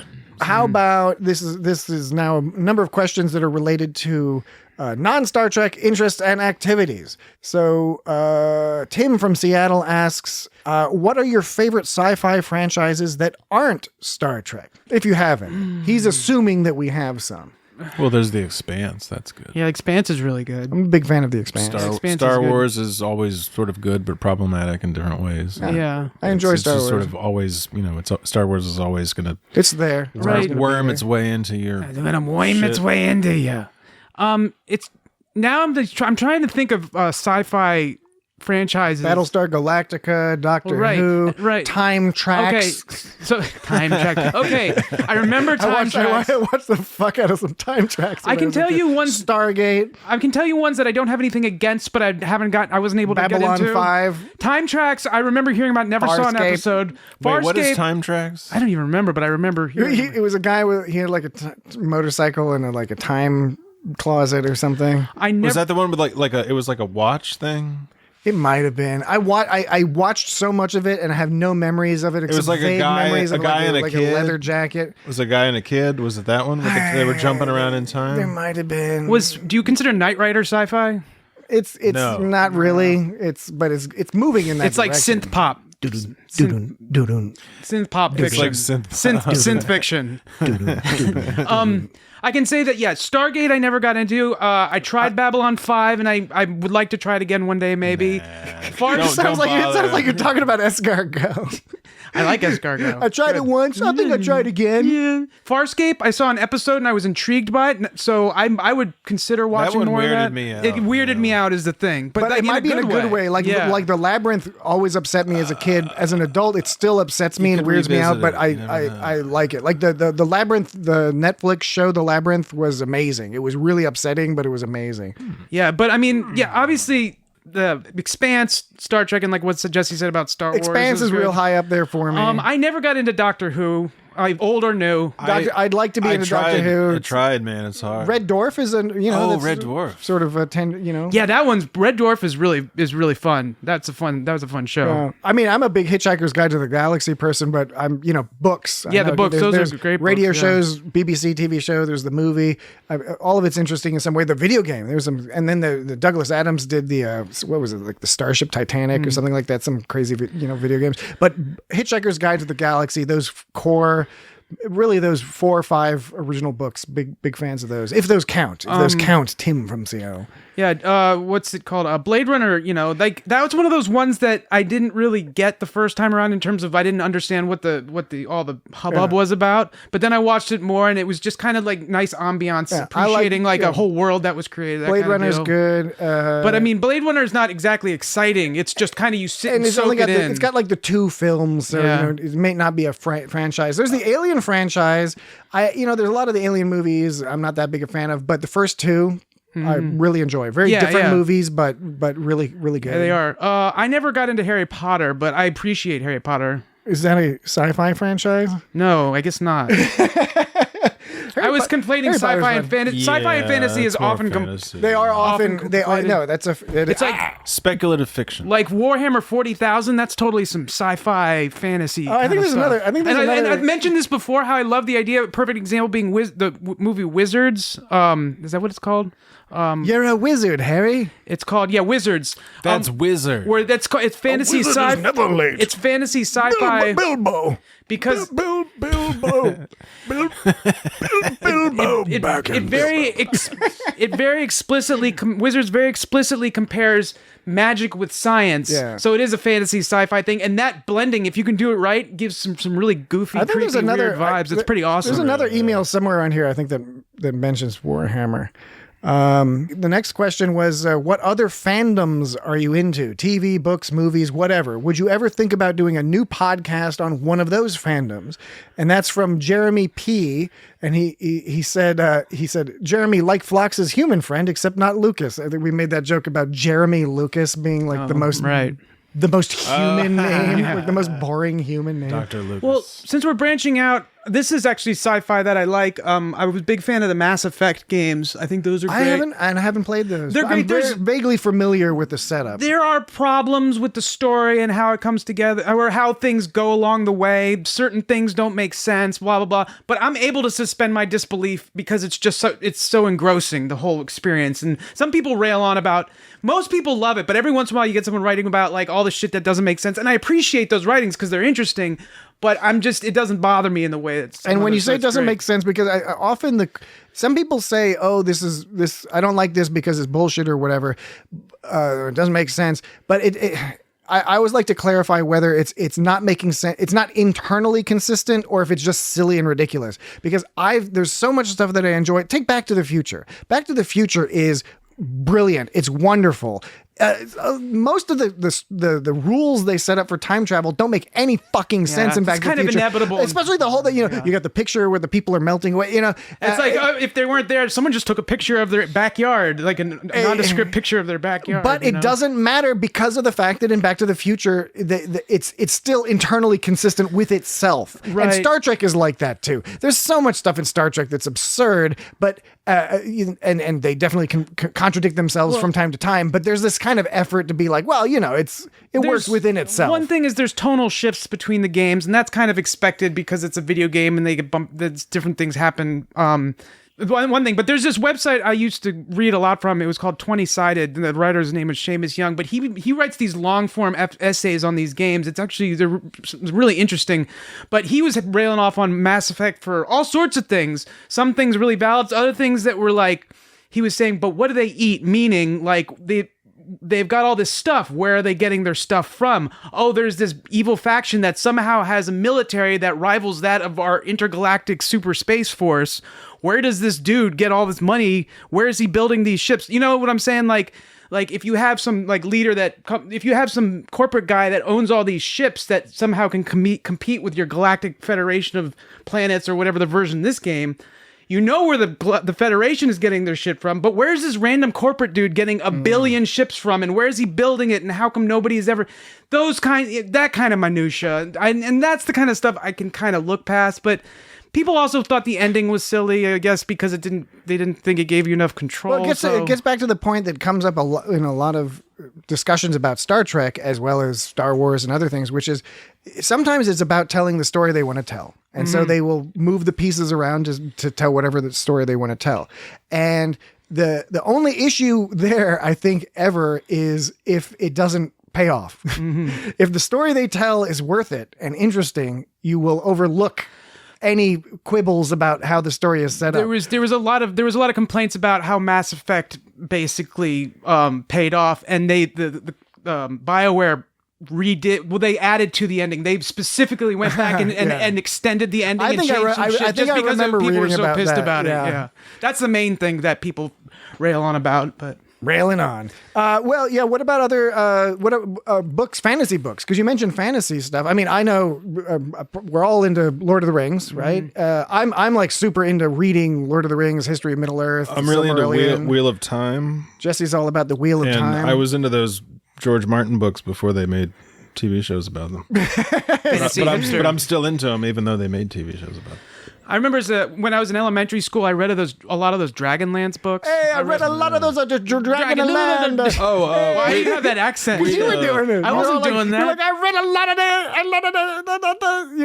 it's a me, a Mario. All three of us play Magic the Gathering. Yeah, we do. We play that's a non-Star Trek activity.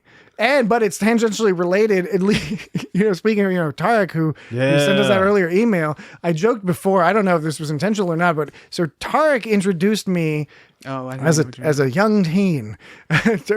He was the one who introduced me to the Star Trek card-playing game. Yeah. And I remember thinking, I was like, wasn't it specifically the Star Trek The Next Generation card-playing game? Yes, I believe so. And the CCG. And he was some kind of champion in that game. Right? And I was playing the game. I was like, this is pretty cool. I was like, yeah. And he was like, and then I was like, yeah, I'm a little confused about this. He's like, yeah, the mechanics aren't so great. Here, you want to try this other game where the mechanics work much better. And that's when I learned about Magic the Gathering and started a lifelong addiction. So now I have a ton of cards and a ton of Magic decks. Yeah.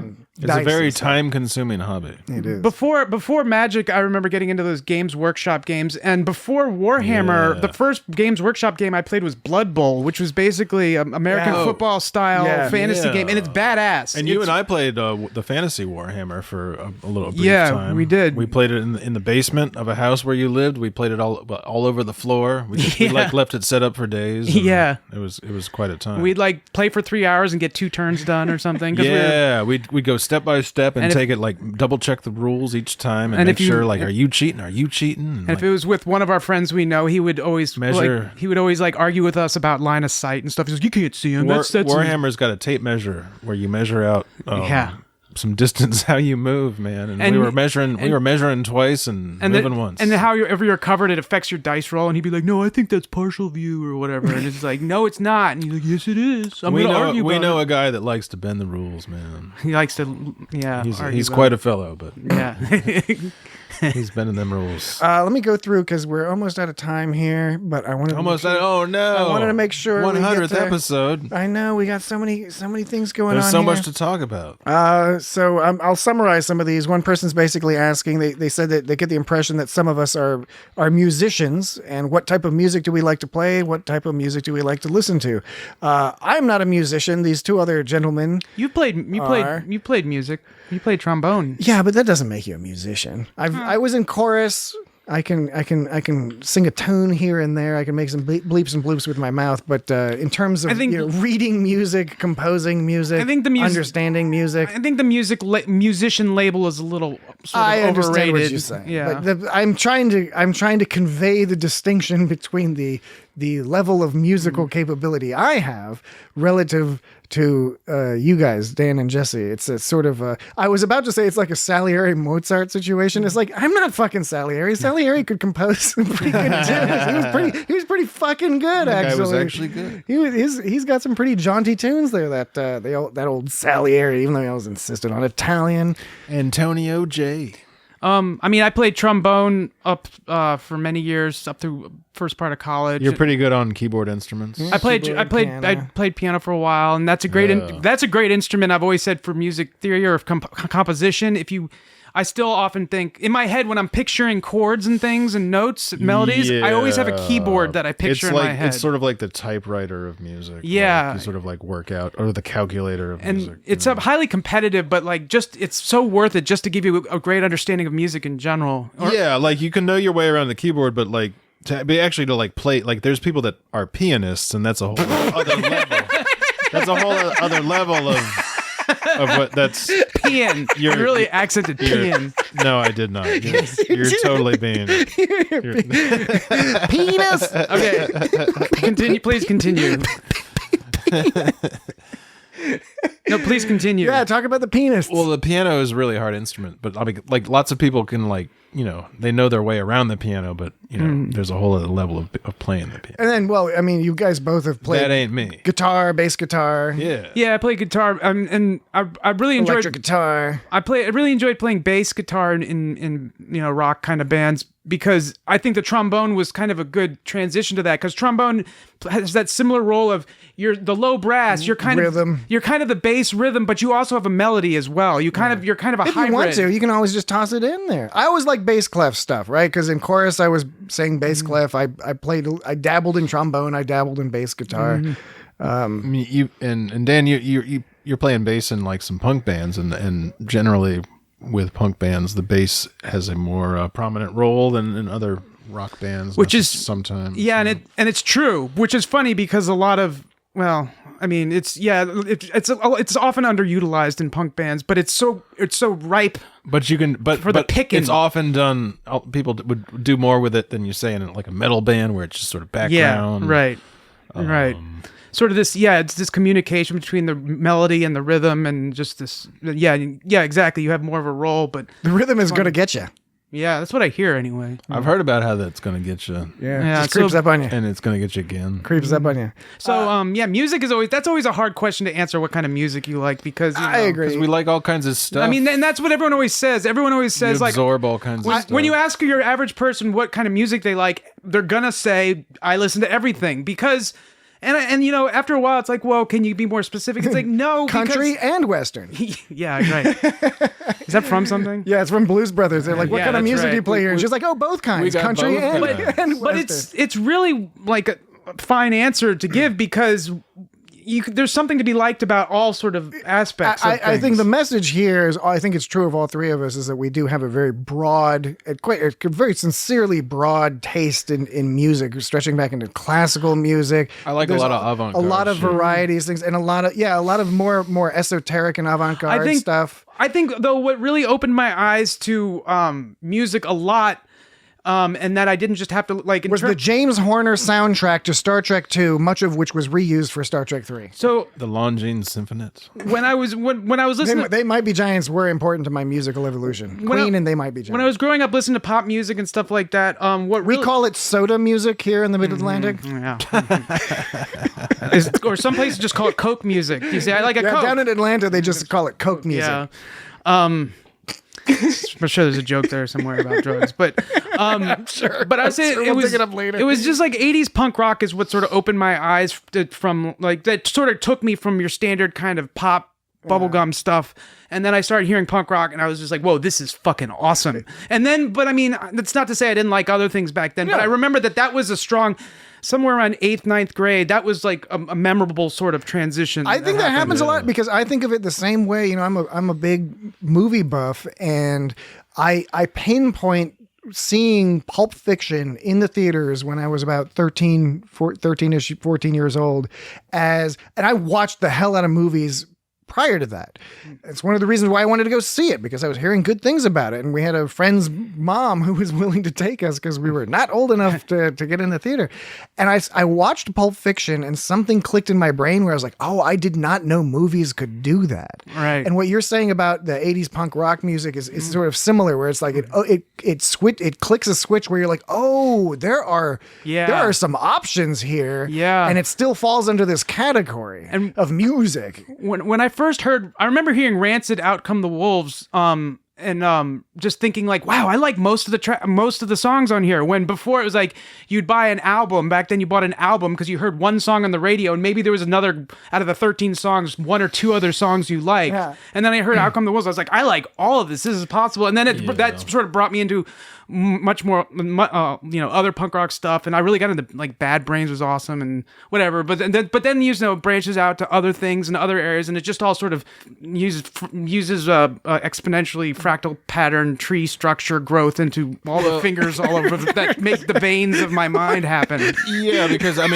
you discover punk rock, and then with me, I was like, well, I want to find all this other stuff that's sort of obscure and interesting, and stuff that not everybody's necessarily into all the time, and you don't hear it 100 times on the radio, and even stuff that I like all sorts of new music, but like there was a time in the 90s where like new stuff was coming out, and like you would hear this, you like a song, but then you heard it 100 times every fucking day, and on the radio. And I hated that fucking song. We were talking about that technology. I could name all sorts of songs, and I listen to them now, and I'm like, well, that's a good song. Like, I don't have to hear it every day of 50 fucking times. We all can agree that Smoko by the Chats is Smoko.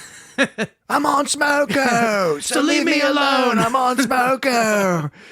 Seriously, look it up. Smoko by the Chats, or Tierra Whack is another good one. I like Autechre. You should listen to Autechre. Autechre is good. I've always liked electronic music too. Speaking of Otoboke Beaver, if you want some loud Japanese punk. A lot of Japanese punk from the 80s to today. I saw P-Lander Z awesome. live at the Velvet Lounge. P-Lander Z. I'm not familiar with that. Frank Zappa. I've always been into Frank Zappa. P-Lander Z was a Japanese punk band. For me, my Zappa, musical awakening probably was. It's hard to pinpoint as distinctly as you have, Dan, but Queen and They Might Be Giants. Oh yeah, I discovered both of those in a real way at a similar age. Early teen. 12, 13.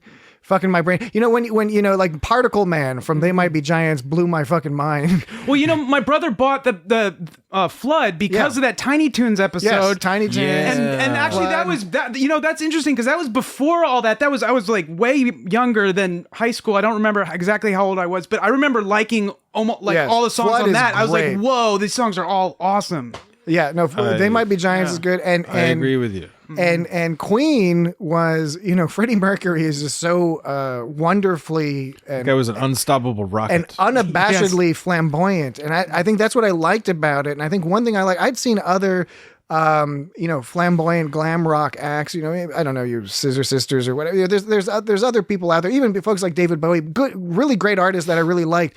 But something about Freddie Mercury's performance was just so far beyond it and so unrestricted by any sort of self-consciousness or marketability or anything like that. I don't know. Certainly that was my impression as a 13-year-old, and I really liked that. And I tend to be attracted to artists in all sorts of fields and that have that sense of like, I don't give a fuck. I'm doing this. Yeah. You can take it or fucking leave it. Yeah. Like it or not. That's true. And even if I don't like it, sometimes I'm like, well, I'm not that into this, but that's fucking awesome that person's out there making it. I mean, the first time I heard Fats Waller was Your Feet's Too Big. That was Fats Waller's really great. Yeah, Fats Waller was is amazing. great. Then I heard He was like an amazing piano player, like it was just flowing out of him. Like, And it was nothing. one of the great things about the modern era with the internet, there's so much not so fun stuff about the internet, but the discovery of music through YouTube is fun. Now you gotta really wade through some stuff,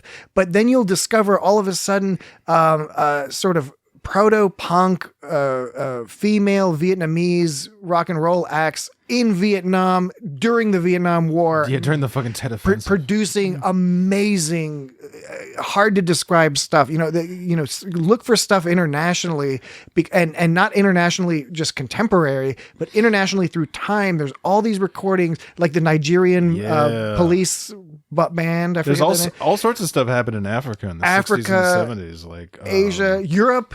I mean, Central Europe. I mean, you're talking about stuff that was going on in Yugoslavia. There's some great music coming out of Yugoslavia before the split. Same thing with Czechoslovakia. before they split into Yugo and Slavia. Hey, I remember. So I recently actually have been listening to on the side some Renaissance music, and I don't know how, because I didn't know exactly what I was looking for. they got some weird meters and shit. Yeah, and the great thing about using the internet for that is it's much easier to sort of feel like you were just saying, to feel your way around. It's like, I don't know what kind of. I like William Byrd has always been a cool composer for me. William Byrd. I'm trying to remember the name of, well, it doesn't matter, but there was a name of one that I was. Three fancy monks. But anyways, just the ability, just to have an idea of what I want to listen to and then be able to find something. And I've been listening to all this like cool Renaissance era music. And then There's a lot of that to listen to and sort through. And chiptune music. I love chiptune music. It's fucking amazing. All right, so chip tooth music. that's the music section. We have one last. Yeah, we could go on. We have and a couple. about, We that have could a be a couple whole questions. podcast. We need to do a couple things to wrap this up. So I do want to Yeah. read this because I found this amusing. Terry F writes, "Where do you guys live? I want your address. This is not a threat. Don't even worry about it." We got, that's good. I like that. We're in I like you. suburban Northern Virginia. I like that. That's good. Oh, this album is Altre Folly. I can't even pronounce it. Hesperion 11 is the name of the. Hesperion. And it's music from 1500 to 1750. And it's like Altre Folly or something. Hesperion is the label. Yeah, I thought that it was the group. Altre follow. Oh, well, I forget. But anyways, it's Altre Folly. I've been listening to that album a lot. Anyways. And Jordi Savall is a conductor. I think he was like into the Celtic music and stuff like that. Was pretty interesting. Before we close things down, we have one last letter, a kind letter that somebody wrote into the show, and also we have a recording from Jesse, who on Twitter goes by at Sudden. But yes, this is another Jesse. There's actually two people named There's more Jessies than that in the world, and but both males. before we get to those, just real quick. Damn it! I did it. It's the law of conservation of real quick. Wait a minute. We're gonna get. I to stopped those, saying it less. Get those in a second. Next week, I think our plan is, next week Prodigy starts. Now, we touched on this earlier. We're probably not going to be doing weekly coverage of Prodigy because it starts to get a little complicated with Discovery down the line and overlapping and other stuff. But I think next week we'll talk about Prodigy, talk about the pilot episode. Initial impressions. Prodigy. Really, and I'm sure we'll find ways to incorporate conversations about other episodes. We're going to be watching it. Is it on Paramount Plus? It's on. Yeah, I think it will. Maybe be, we can do for initial impressions, then a mid-season one, then a season, we'll find ways to get that in there because we're excited for that. We're happy that's coming out, but we're just going to balance some things in terms of the schedule. Jordi Savall is a Catalan conductor. Catalan. Whoa. We will. Your cousin's a Catalan. Yeah. We'll try to introduce. We got this new century starting up. This new century of podcast episodes. We're going to be episode 101 next week. So we'll start to try to insert a few new second century. a few new features here and there. There might be a few more prize giveaways, some mugs and T-shirts coming up. I want to do a new segment called the Wormhole, which is like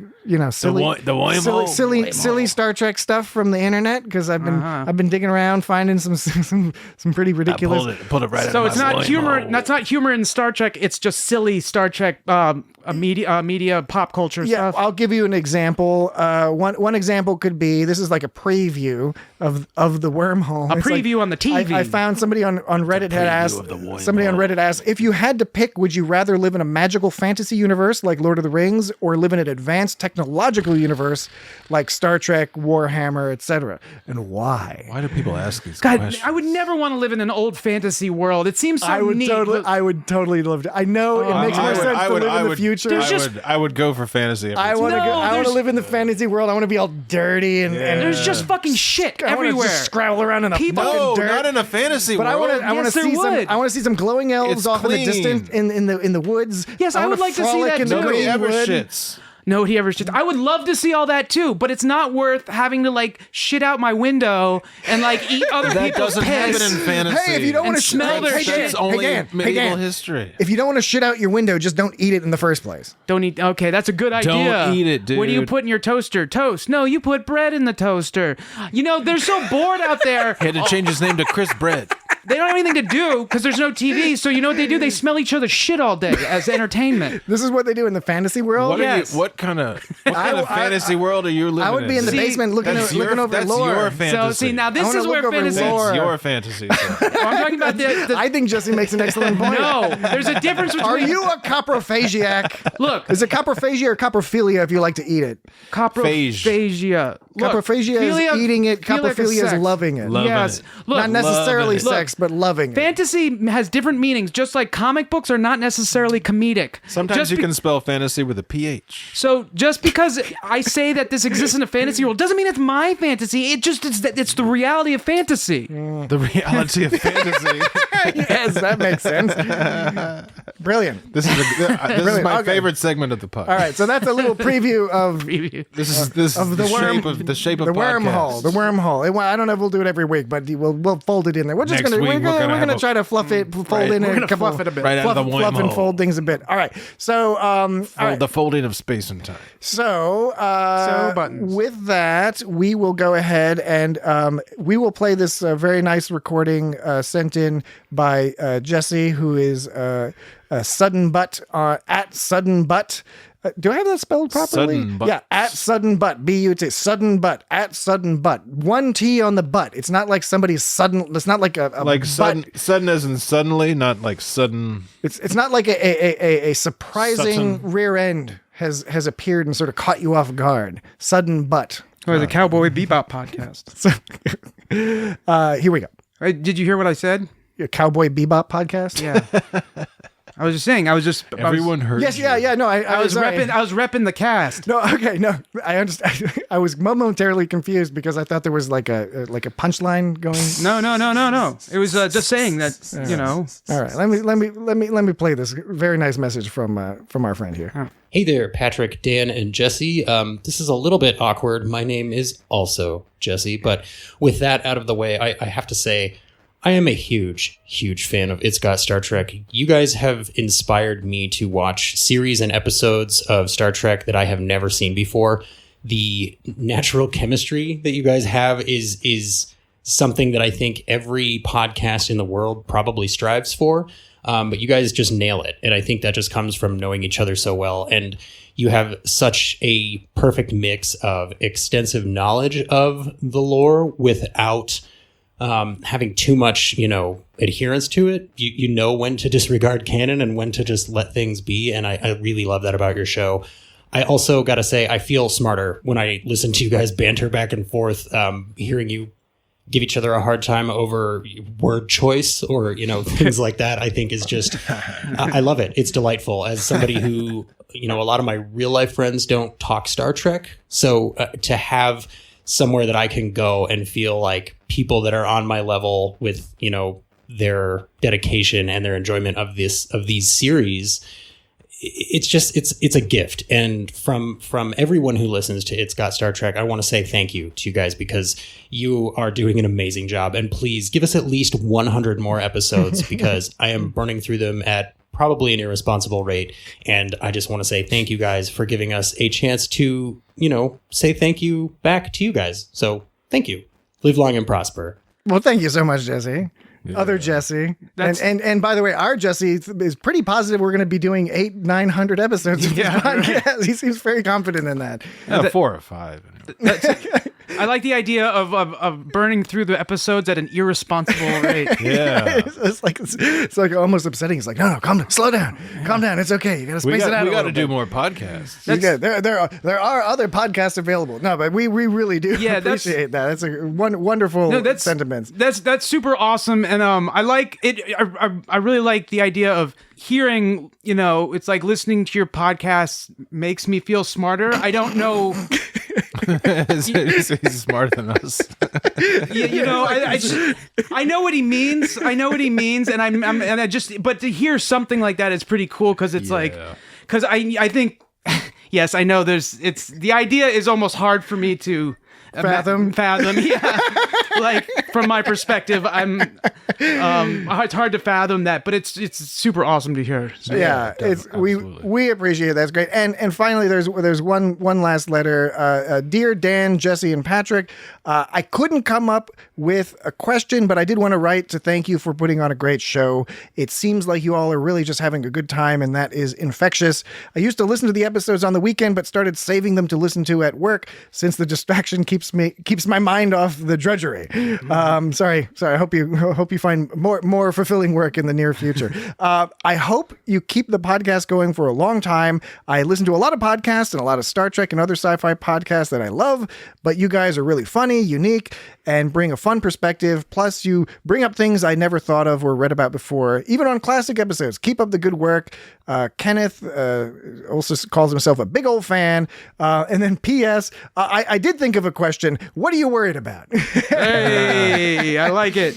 Which is funny. And I like callbacks. Yeah, it's fun. It's a callback. And we stole that from, Rick and Morty? We stole it from Rick and Morty, and we said it in almost every episode there. For I think sometimes it's good to take on a verbal tick affectation. It helps get rid of some of the other verbal ticks. Yeah. But anyway, so we appreciate that, Kenneth. That's really... It's got verbal ticks. Very nice. It's got a heart warmed from your kind content. It's got a loving audience. We appreciate everyone sending in the fun questions.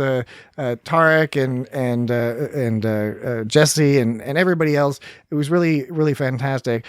So here's to another 3,000 or 4,000 episodes. It's got several more episodes. We'll see, or we'll at least do 2 or 3 more of these. At the very minimum, at least 2. At the very minimum, you'll get 2 or 3 more. At least one next week. Next week, definitely. Next week's a lock. We'll see beyond that. It's sort of like early Conan O'Brien. We're on week-to-week contracts from Big Star Trek in terms of doing this show. Yeah, we picked a fucking franchise where money doesn't mean anything. So we fucked up. So we don't get nothing. We don't get nothing. But before we finish, it is important that you know how to reach us, which is, all these people figured out how to reach us, right? Most of these were emails that came through feedback at itsgotstartrek.com. However, you can also get us on social media at It's Got Star Trek on Twitter and Facebook and Instagram. Twitter in particular, that's a great opportunity to come join the, converse with us and all the other cool people who are on Star Trek, quote unquote, Star Trek Twitter.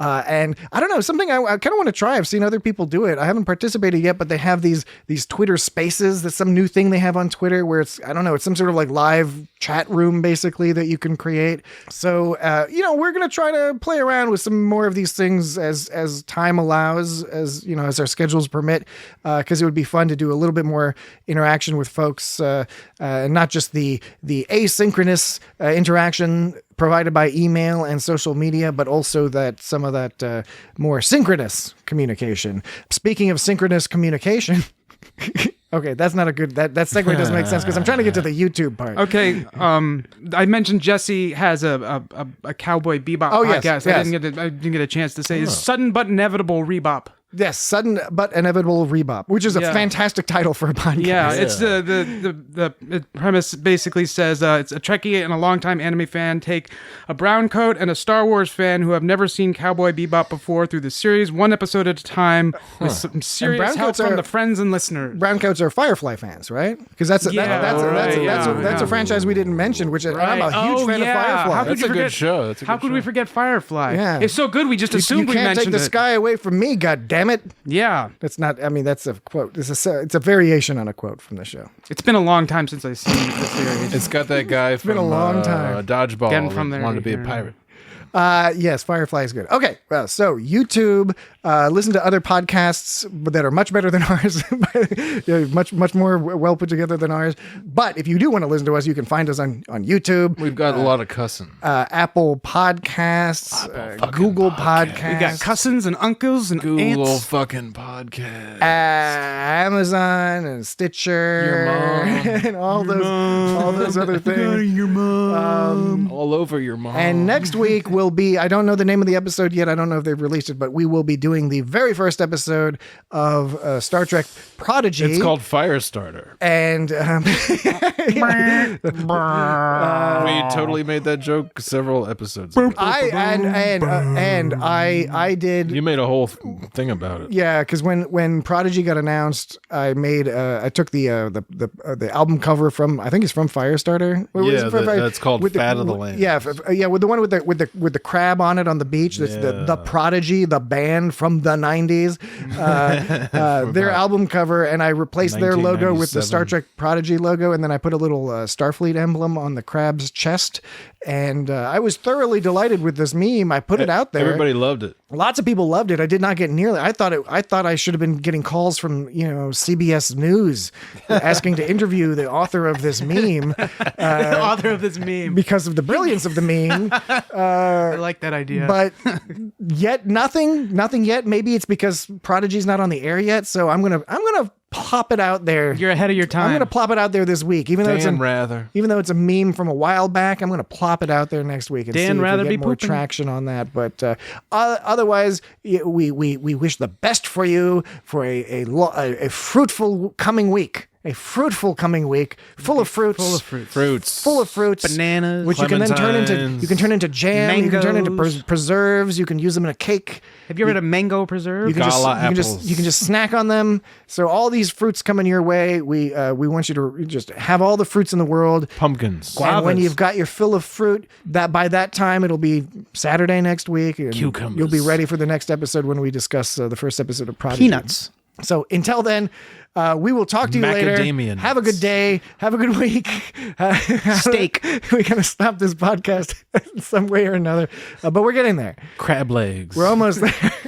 This is the part we still need practice with after 100 episodes. Is how do we close? It's like a Monty Python Saturday Night Live issue. Like, how do you close it down? We gotta stop. How do you segue to nothing? This is like a philosophical question between life and death. It's like William Shatner was talking about when he got out of that Blue Origin fucking capsule. It's the up there is death and not down here is life. It's the same thing when you end a podcast. You're transitioning to nothing.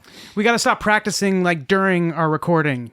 We should have practice sessions. Yeah, we'll do practice sessions. We'll record next week. William We'll record them and put them out there as the best of. William on a Shatner Patreon doesn't age like normal people. No, he still looks like he's like 10 or 15 years younger than he actually And my favorite thing when people say like, you say like, wow, William Shatner's 90 and he doesn't look like it. And I was like, well, that's what, money and surgery will get you. And I'm like, yeah, no, I understand that. But I know a lot of other people who are also rich who do not look like that. Yeah. Maybe it's the Canadian genes. It's Canadian. Okay. All right. So we'll talk to you next week. Bye-bye. Bye. You know, I still have a lot of questions to ask you about your past. I've given you all the answers I'm capable of. You've given me answers, all right. But they were all different. What I want to know is, out of all the stories you told me, which ones were true and which ones weren't? My dear doctor, they're all true. Even the lies. Especially the lies.